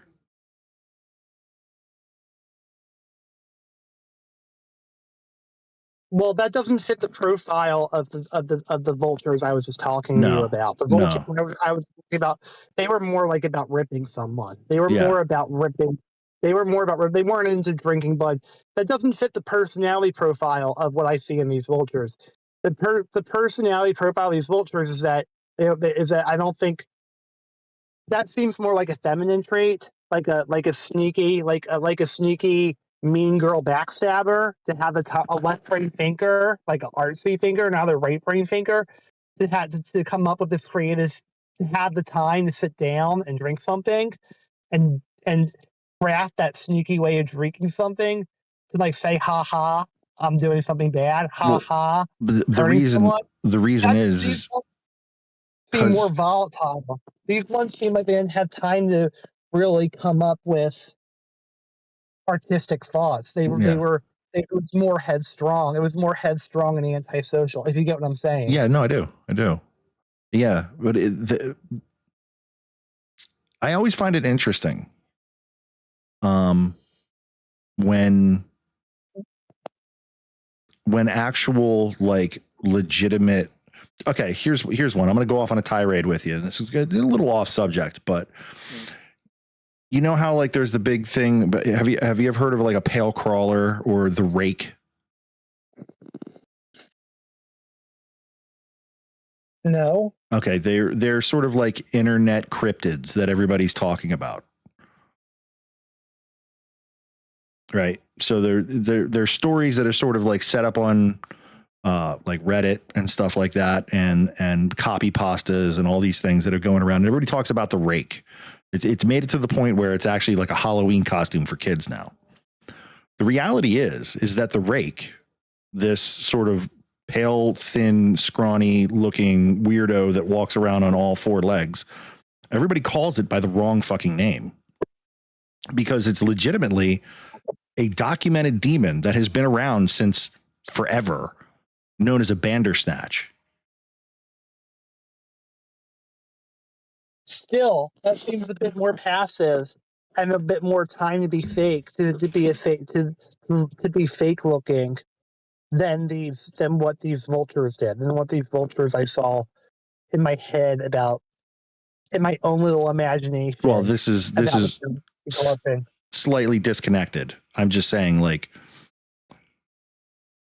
And then the theory I came up with, another theory I had about Sally Clark, was that the reason why they came up with suffocation and murder for those two babies was because the two babies that passed away, Christopher and Harry, they thought what she did was murder because the angry spirits snatched them and brainwashed them in the afterlife to think that what she did was murder. Or those angry spirits just explained why they were doing it to her, so all of them agreed they should be convicting her of murder because whatever anger they had against Sally Clark, that anger is was responsible for them choosing to take them out of the world. Interesting. Now, is Sally Clark the only case that you have that sort of mental representation for, or do you have any other cases where you feel along those lines?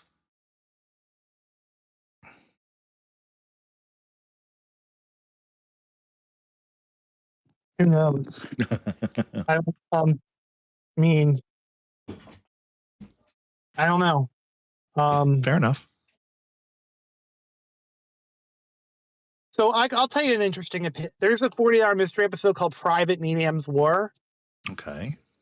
My thought about John Needham didn't go to trial. He apparently, he took drugs or died on a drug overdose or something before he went to trial for murdering his girlfriend. and he was like free on bail at that time. I don't know if it was house arrest bail or if it was bail with restrictions or if it was just complete bail, but you get the gist. I don't mean to get to cut you off, but what was it called? It was called Private Needham's War. Private Needham's War, yes. Private Needham. The thing that's interesting about John Needham is that I have my opinion on him is that I believe he is not guilty in reality. I don't think he is guilty in reality. However, I believe if I were on a jury, I would have found that the prosecution's case was legally sufficient enough to warrant a first-degree murder conviction. So, Todd Grande, that YouTuber I watch, he always talks about like the term. Like he always says there's two separate things, guilt and reality, and guilt beyond a reasonable doubt. He'll say sometimes, I think a person's guilty in reality, but not guilty beyond a reasonable doubt. With John Needham, I have that spin to it that Todd Grande actually never said. I think the case against John Needham is convincing of guilt beyond reasonable doubt. So I would have felt the legal obligation to convict him of first-degree murder if I were on the jury. However, I don't think he's actually guilty in reality. That is my opinion on John Needham. Interesting. That's my twist. My twist is that I don't think he's guilty in reality, but if I were on the jury, I would have found the obligation to want to go for first-degree murder. So what? Let me ask you this. Let me delve into that a little bit. What defines not being guilty in reality to you? Does that mean that he was like not aware of his actions? Well, I think he was under so much emotional distress from being in the war and from all of his traumatic experiences in the war. And he had post-traumatic stress disorder that made him have violent outbursts, like to the point where he ended up killing his girlfriend over it. So I think that is why I think in reality he is not guilty of murder. But I think if I were on a jury, I would have voted for the first-degree murder conviction because I think that in the legal sense, I think that the evidence did prove beyond a reasonable doubt. So just to that what he did, that was what they constituted as murder. So yeah, he shouldn't have been drinking. Just to distinctly clarify. What's up, buddy? Okay. It's hard for me to explain.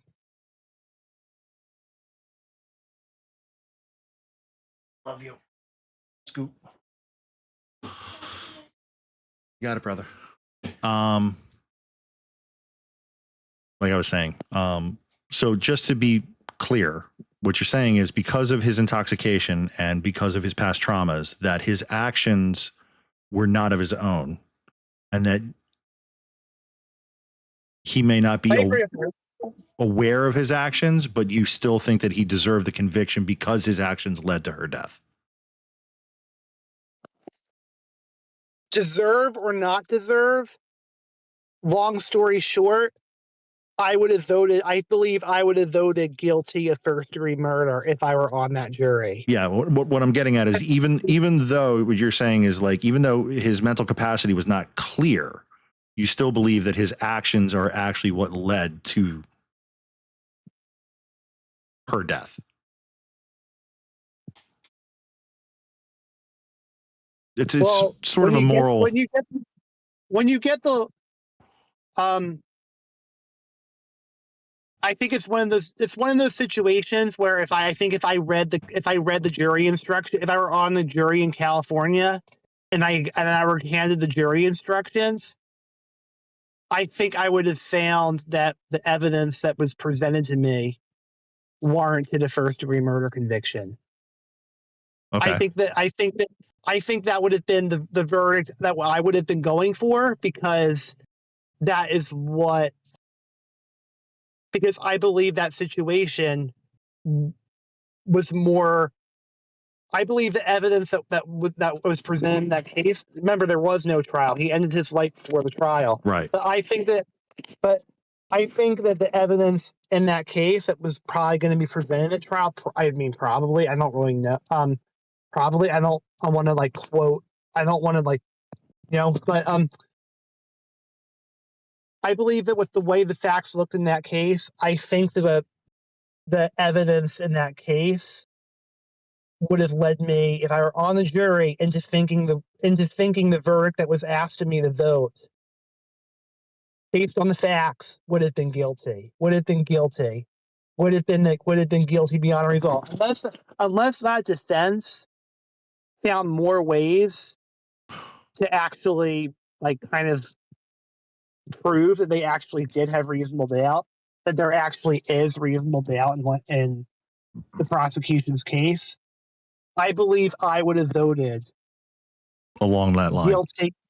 I would have voted guilty of first-degree murder because that was asked. Because I believe in that case, that's what the facts would have lined up to the verdict they were looking for. The justice system is acting. The law in California is asking for. Okay. Today, if that makes sense.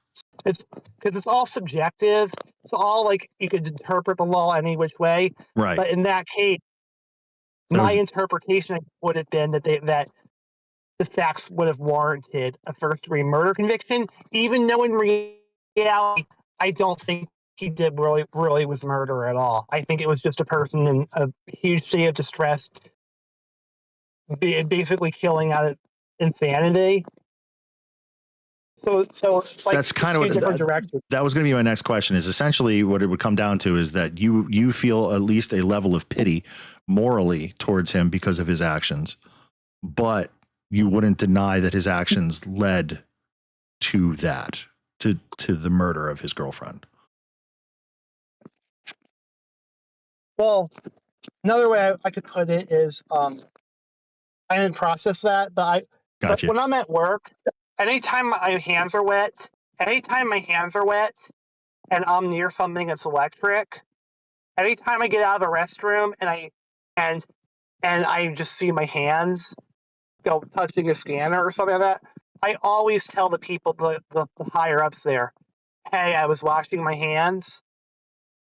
I just want to let you know that my hands were a bit wet when I went near this wire, just for the safety of everybody. When I do that, I'm really just being paranoid. It takes a lot for that to actually become a problem, that you become electrocuted, someone gets electrocuted because what hands touch something. Like that doesn't usually happen until you start putting a wire in a sink and turning the sink on and leaving it there for like a couple minutes. Like just simply touching a wire when your hand's wet, that usually isn't going to do anything at all. However, when I'm at my job, I just notify people when that happens, just because I feel like that's what's asked of me. I feel like what's asked of me is that if there's a little bit of a red flag in there in something, report it. If there's even though I don't believe the red flag is there, even though I believe in reality everything's safe and fine, I still just notify the higher ups there. Better to be safe than sorry. So that's how I would feel about John Needham. My actual belief about if he committed murder in reality is different than what I believe. It's different than what I would have done if my job was being on his jury, where I believe no one's going to get electrocuted. No. However, I just play by the rule that I should notify someone anyway. So I believe in reality he didn't commit murder, but if my job was being on his jury, I would think that the precaution of justice, my obligation in that situation would have been, I would have felt the moral obligation to go for a guilty verdict. Hard for me to describe. No. I think you clarified it quite well, actually. I think you clarified it quite well. I like the analogy. That was good. this is what I'll say. The last thing that I'll say about this case is, do you think that the reason he essentially took his own life in the end is because he felt guilt over it anyway?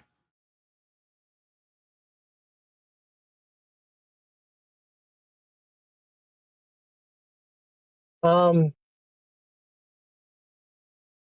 people have. I don't think the death was over guilt. I think what the death was over was that. No, I don't think the death was over guilt.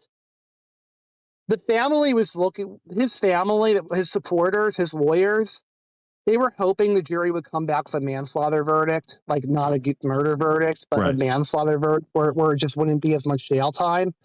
But I think that when John Needham was free, I think that he on bail. And remember, I don't know how free on bail he was. He could have been on house arrest, but I don't really know. Right. I think during that eve of his upcoming trial, I think what happened was that he had a sense that he just wasn't going to be able to handle prison at all. He was in too much distress, that it was out of his control. A jury could come back with could come back with something that would involve him going to prison. Maybe not exactly murder. Maybe not exactly a murder conviction. Maybe they wouldn't have gone that far. But they were going to come back with something that was going to involve him going to jail. And he just had that instinct that he couldn't bear it anymore. It's like when they say people are creatures of instinct. Like if something flies in your face, before it even flies in your face, you're going to lift your hand up. Sometimes when you're on a road, you pull over immediately because you had that instinct that you could get hurt, that the car around you is just not cooperating at all, and you need to get over as quickly as possible. I've just heard, I don't know if I heard it. I've just heard stories about how, there's no scientific data to this that I'm aware of. There could be, but I'm not even aware of any scientific data to this. But I've just heard theories about how people's brains have protective mechanisms. Yeah. And people's intuition has protective mechanisms. I think he was having that protective mechanism that if he stayed alive for trial, he could have been. It wasn't going to be like he was going to be just acquitted, or that they were going to say not guilty and get him, or that they were going to say something and get him help instead of putting him in jail. He might have had that instinct that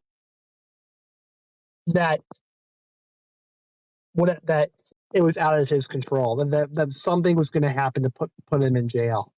Maybe not for a long time, but in there somehow. I understand where you're coming from. It makes sense to me. At the exact same time, he was military. He was U.S. soldier. Yeah, it doesn't say Marine. It says soldier. So he was Army. He's legitimately trained to deal with some of the most hardest combat environments there are. I'm going to go with the fact that he probably could have survived in prison just fine. I think he killed himself out of guilt for killing his girlfriend. That's where I'm going to lean with that. Well, thanks for the little theory. You know what I mean? His girlfriend actually wrote, I hope, something to the effect, I forget what it was, of, I hope you become so sad one day that you end your own life. And then he ended up doing it. Respert was involved with that death.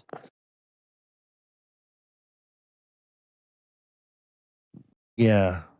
I mean, a soldier's life is regimen, scheduling, and dealing with hostile environments. That's what if he made it through that, I definitely think that he could handle prison. He went to war, so he's been shot at, for God's sakes. I think that he'd be able to handle prison.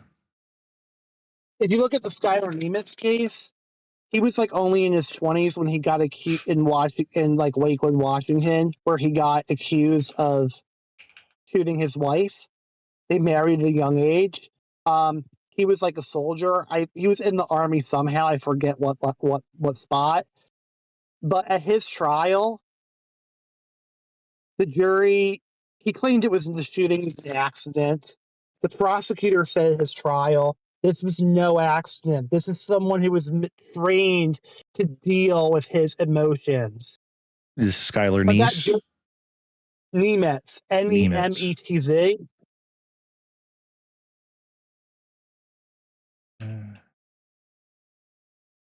That jury was like, they were out for an extremely long time deliberating.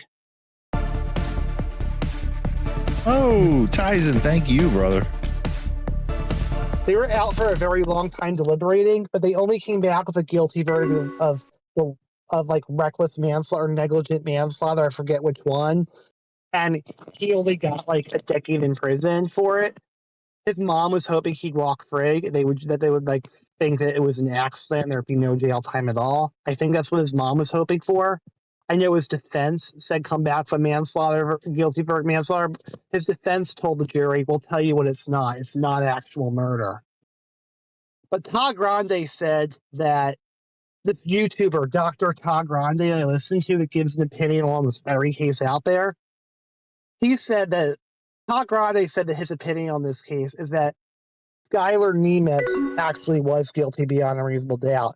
That the jury made a mistake in overestimating the possibility that the shooting was an accident. So Todd Grande seems like what Todd Grande was saying was that Todd Grande thinks that the jury took reasonable doubt too far. The idea of finding reasonable doubt in the case too far. Yeah. That's what it sounds like Todd Grande thought. And Todd Grande said they acted out that he didn't get that they acted out of this huge, something to the effect of this huge abundance of caution. And Todd Grande's label to the video is something like Skylar Nemetz, soldier escapes serious consequence for the death to his girlfriend.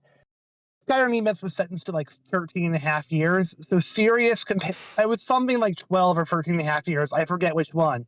But serious consequence compared to that amount of time in prison, that would have to be a Todd Grande basically thinks that he needed to go to prison his whole life.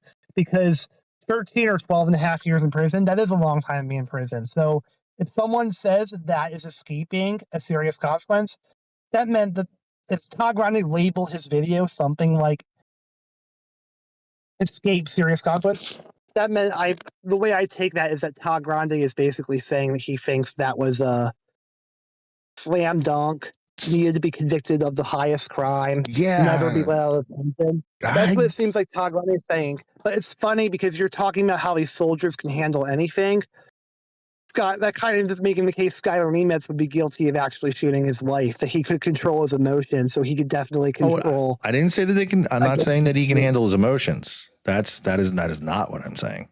What I'm saying is that when it comes to high stress situations with a clear head in a military situation like being in prison, I think they'd be able to handle prison. This situation, I'm going to side with Grande. I think that the book should have been thrown at this kid because as I'm reading this, one of the big things in military is firearm safety. Like you can get discharged for mishandling a weapon, and what this kid claims that has happened. Like here, Nemetz addressed the judge. I can't accept the actions that I've done. I was reckless and negligent. For that, I will pay. Yeah. Then he even showed the jury during the trial. He claims that he held an AR-15 trying to render it safe when it suddenly went off. And he had no explanation why the rifle was pointed at the back of his wife's head. Nemetz turned to the audience. I'm sorry to everybody here that they had to witness this and had to go through all of this. It's like extreme punishment for mishandling weapons in the military. Like you could be stripped of your ranking by mishandling weapons and aiming them at other members. So the fact that he had this weapon actually aimed at his wife while he was trying to render it safe, That's bullshit. That's absolute bullshit. That is a person. I was Go ahead. I'm sorry. No, you're good. I would really recommend looking at, like, not on this call, Yeah, don't worry. be time consuming way, but I would really recommend looking at Todd Grande's video on Skyrim Remix, because I will tell you that for me, it's pretty wild and epic the amount of drama Todd Grande gave to Skyrim Remix Guild. Because when I saw his case on 48 Hour Mystery, it didn't seem like someone could go that hard at talking about Skyrim at skill as what Todd Grande did on his video for this case. So I would really recommend. The video is like only 15 minutes long, probably. His videos are usually like 18, 15 minutes long. They're like the amount of time of the Scooby-Doo episode. But so I would really so it's not that long to watch his video on it. I would just recommend watching the drama in Todd Grande's talk in Skyrim Remix. Todd Grande. Yeah, I would recommend watching it. I know Dr. Todd Grande. Yeah, I like him. I've seen him in reels and clips and stuff. I didn't realize that's who that is.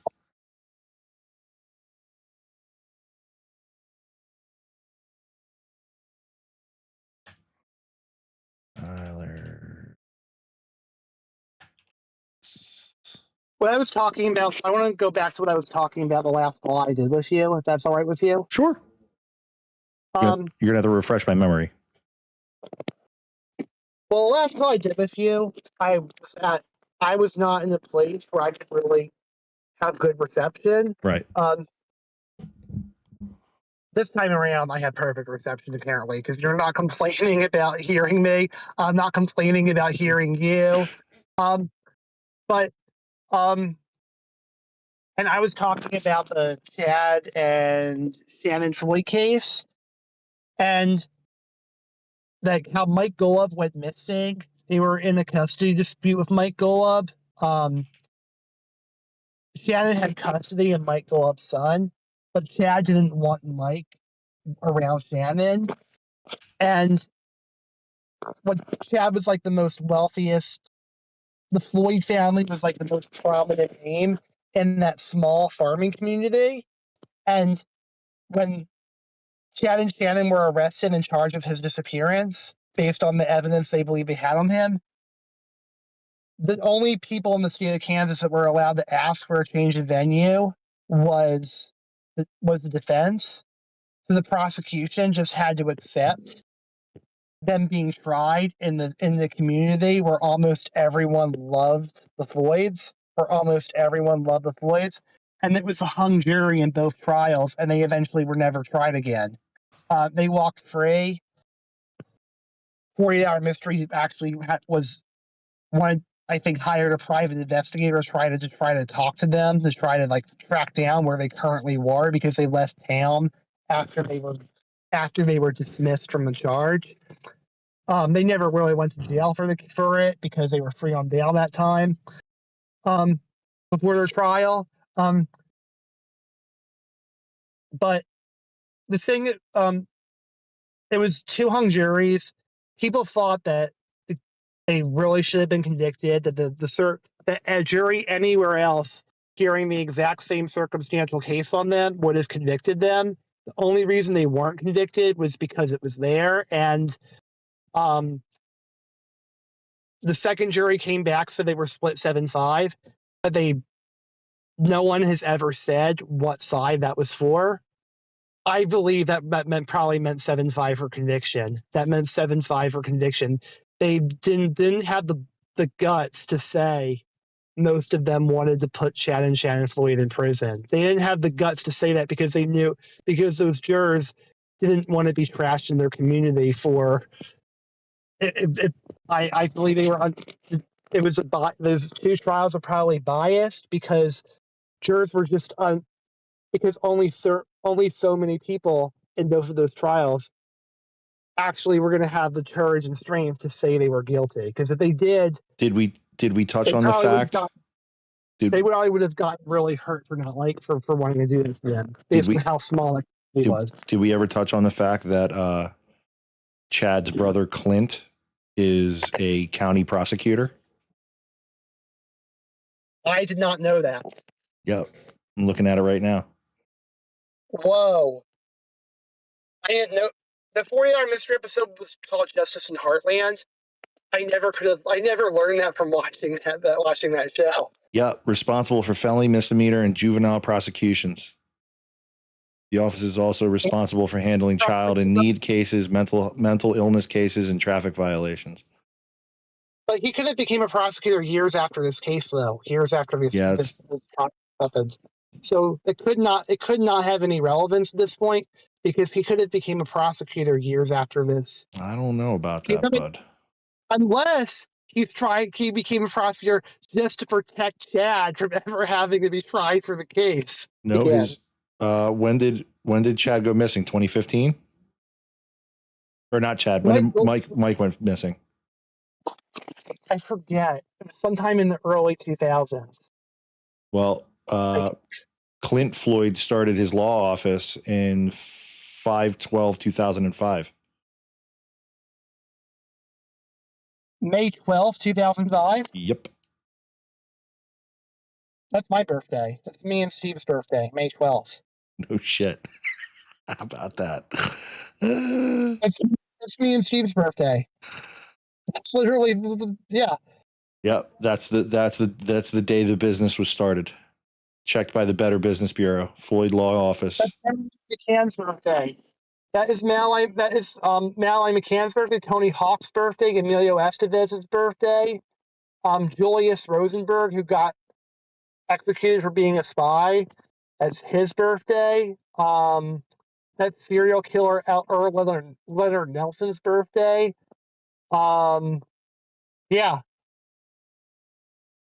Just FYI about which people have that. That's interesting. Birthday. Office, blah, blah, blah. The Floyd and Winger families date back to 18... Oh, yeah. Yogi Berra has my birthday. Yogi Berra was born on May 12th. I forgot that one. Yogi Berra. Yeah. There had been an enormous loss in the Hines family when his stepson went missing, but this grief grew more profound when the soulmate and Michael's mother, Deb Golub, died in her sleep. She lacked 6 months of being... I remember when Deb was interviewed. Deb on 40 Hour Mystery, she was interviewed for like most of that whole show, and she said that she believes the afterlife, that they're not going to get their justice in this life, but they will have to answer for what they did to Mike in the afterlife. And the thing I just wanted to dwell on about what's ironic about the Chad and Shannon Floyd case, like with Mike Golub. Mike Golub was never really allowed in that house. The only day he was allowed in the Chad and Shannon in their house was that day he went missing, because Shannon called Mike earlier and she wanted, instead, because they usually met every other weekend. The dynamic was every other weekend Mike would get to see his son. Like, he would have to meet them at this specific parking lot because Chad and Shannon didn't want Mike in their house. But the day he went missing, they decided Shannon wanted to do something different. She wanted Mike to come over their house to pick up his son. And that was kind of like basically the day he went missing was basically like the only day he was ever allowed to be in their house. His DNA was found. There was blood found underneath that porch. Right. And Mike's DNA was on that blood. And they got their porch painted immediately after he went missing. And none of their DNA, Shannon's DNA, was actually not on that porch. The DNA of anybody was actually not on the porch. The only DNA of a person on that porch was Mike Gullup, who was never even allowed in that house. Right. And if he was, you can only count with one hand the amount of time he was up. Not even with one hand, probably just with two fingers. So that kind of makes it seem like if his DNA was there, something really, really dramatic happened with him on that porch in order for his DNA to be the only DNA on that porch. Yeah. It's pretty wild that they could walk free in two trials with that prosecution argument.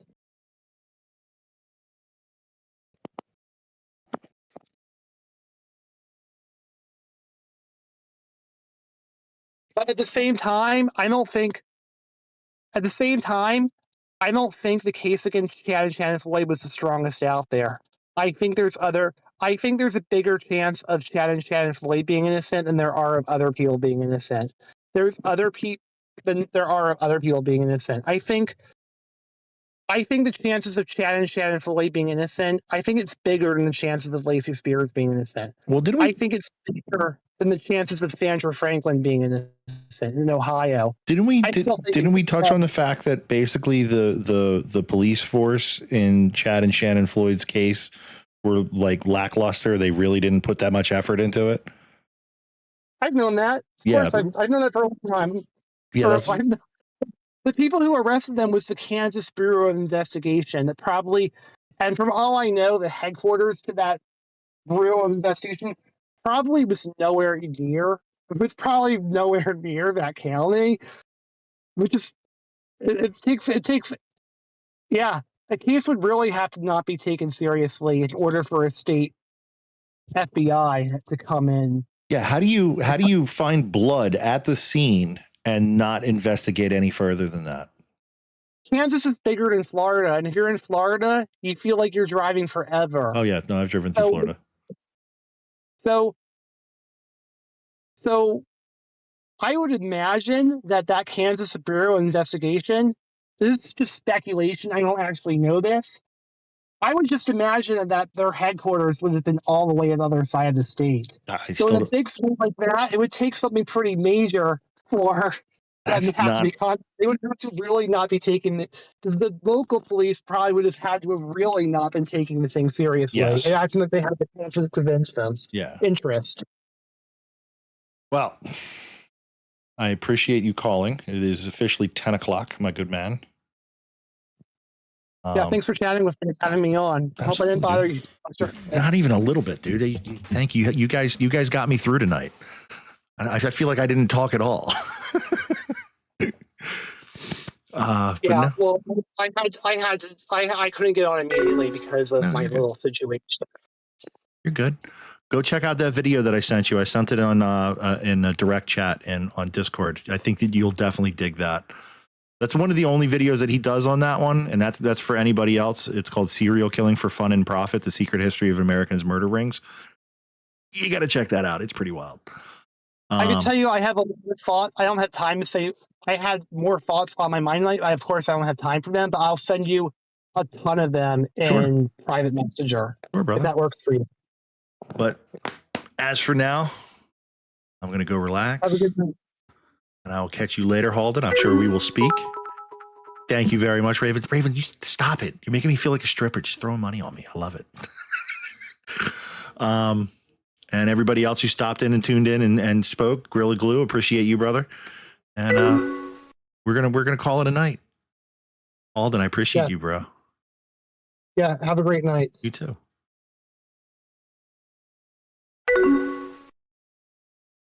Disconnect from that. As for anybody else who was watching, if you guys ever want to call in, feel free. Just hit me up. I mean, you can hit me up any day of the week and just say like, hey, listen, I got something I want to talk about. And I will base a show around it. I got no problem. I will do my best to ask questions. You should raid Tylerium Gaming. How do I do that from here? That's the question. Oh, absolutely, Tyson. And again, I hopefully there's going to be more, and then we could do a part 2 on it. And because Steve's also going to be, I believe next week he's going to be out for the whole week. I'll be back Wednesday and Friday, but he's going to be working Wednesday through to like Sunday. Thank God. When he's making that money. Yeah, but can I do that from OBS? Fuck it. Let's see how we're doing. Raid. Tyler. Nope. Tyler Young Gaming. All right. And on that note, instead of just ending, we're going to fire this away. Love everybody out there. Appreciate you. And let's see what this does.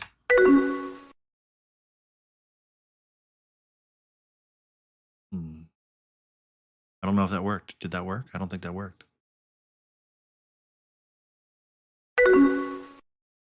I did, and it cut it out. RAID. Is it all one word?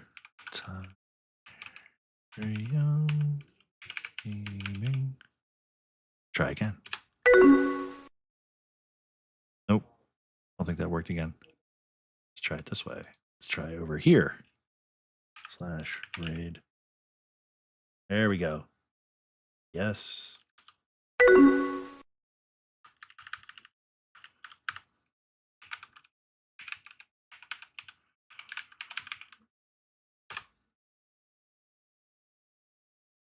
There we go. Raid now.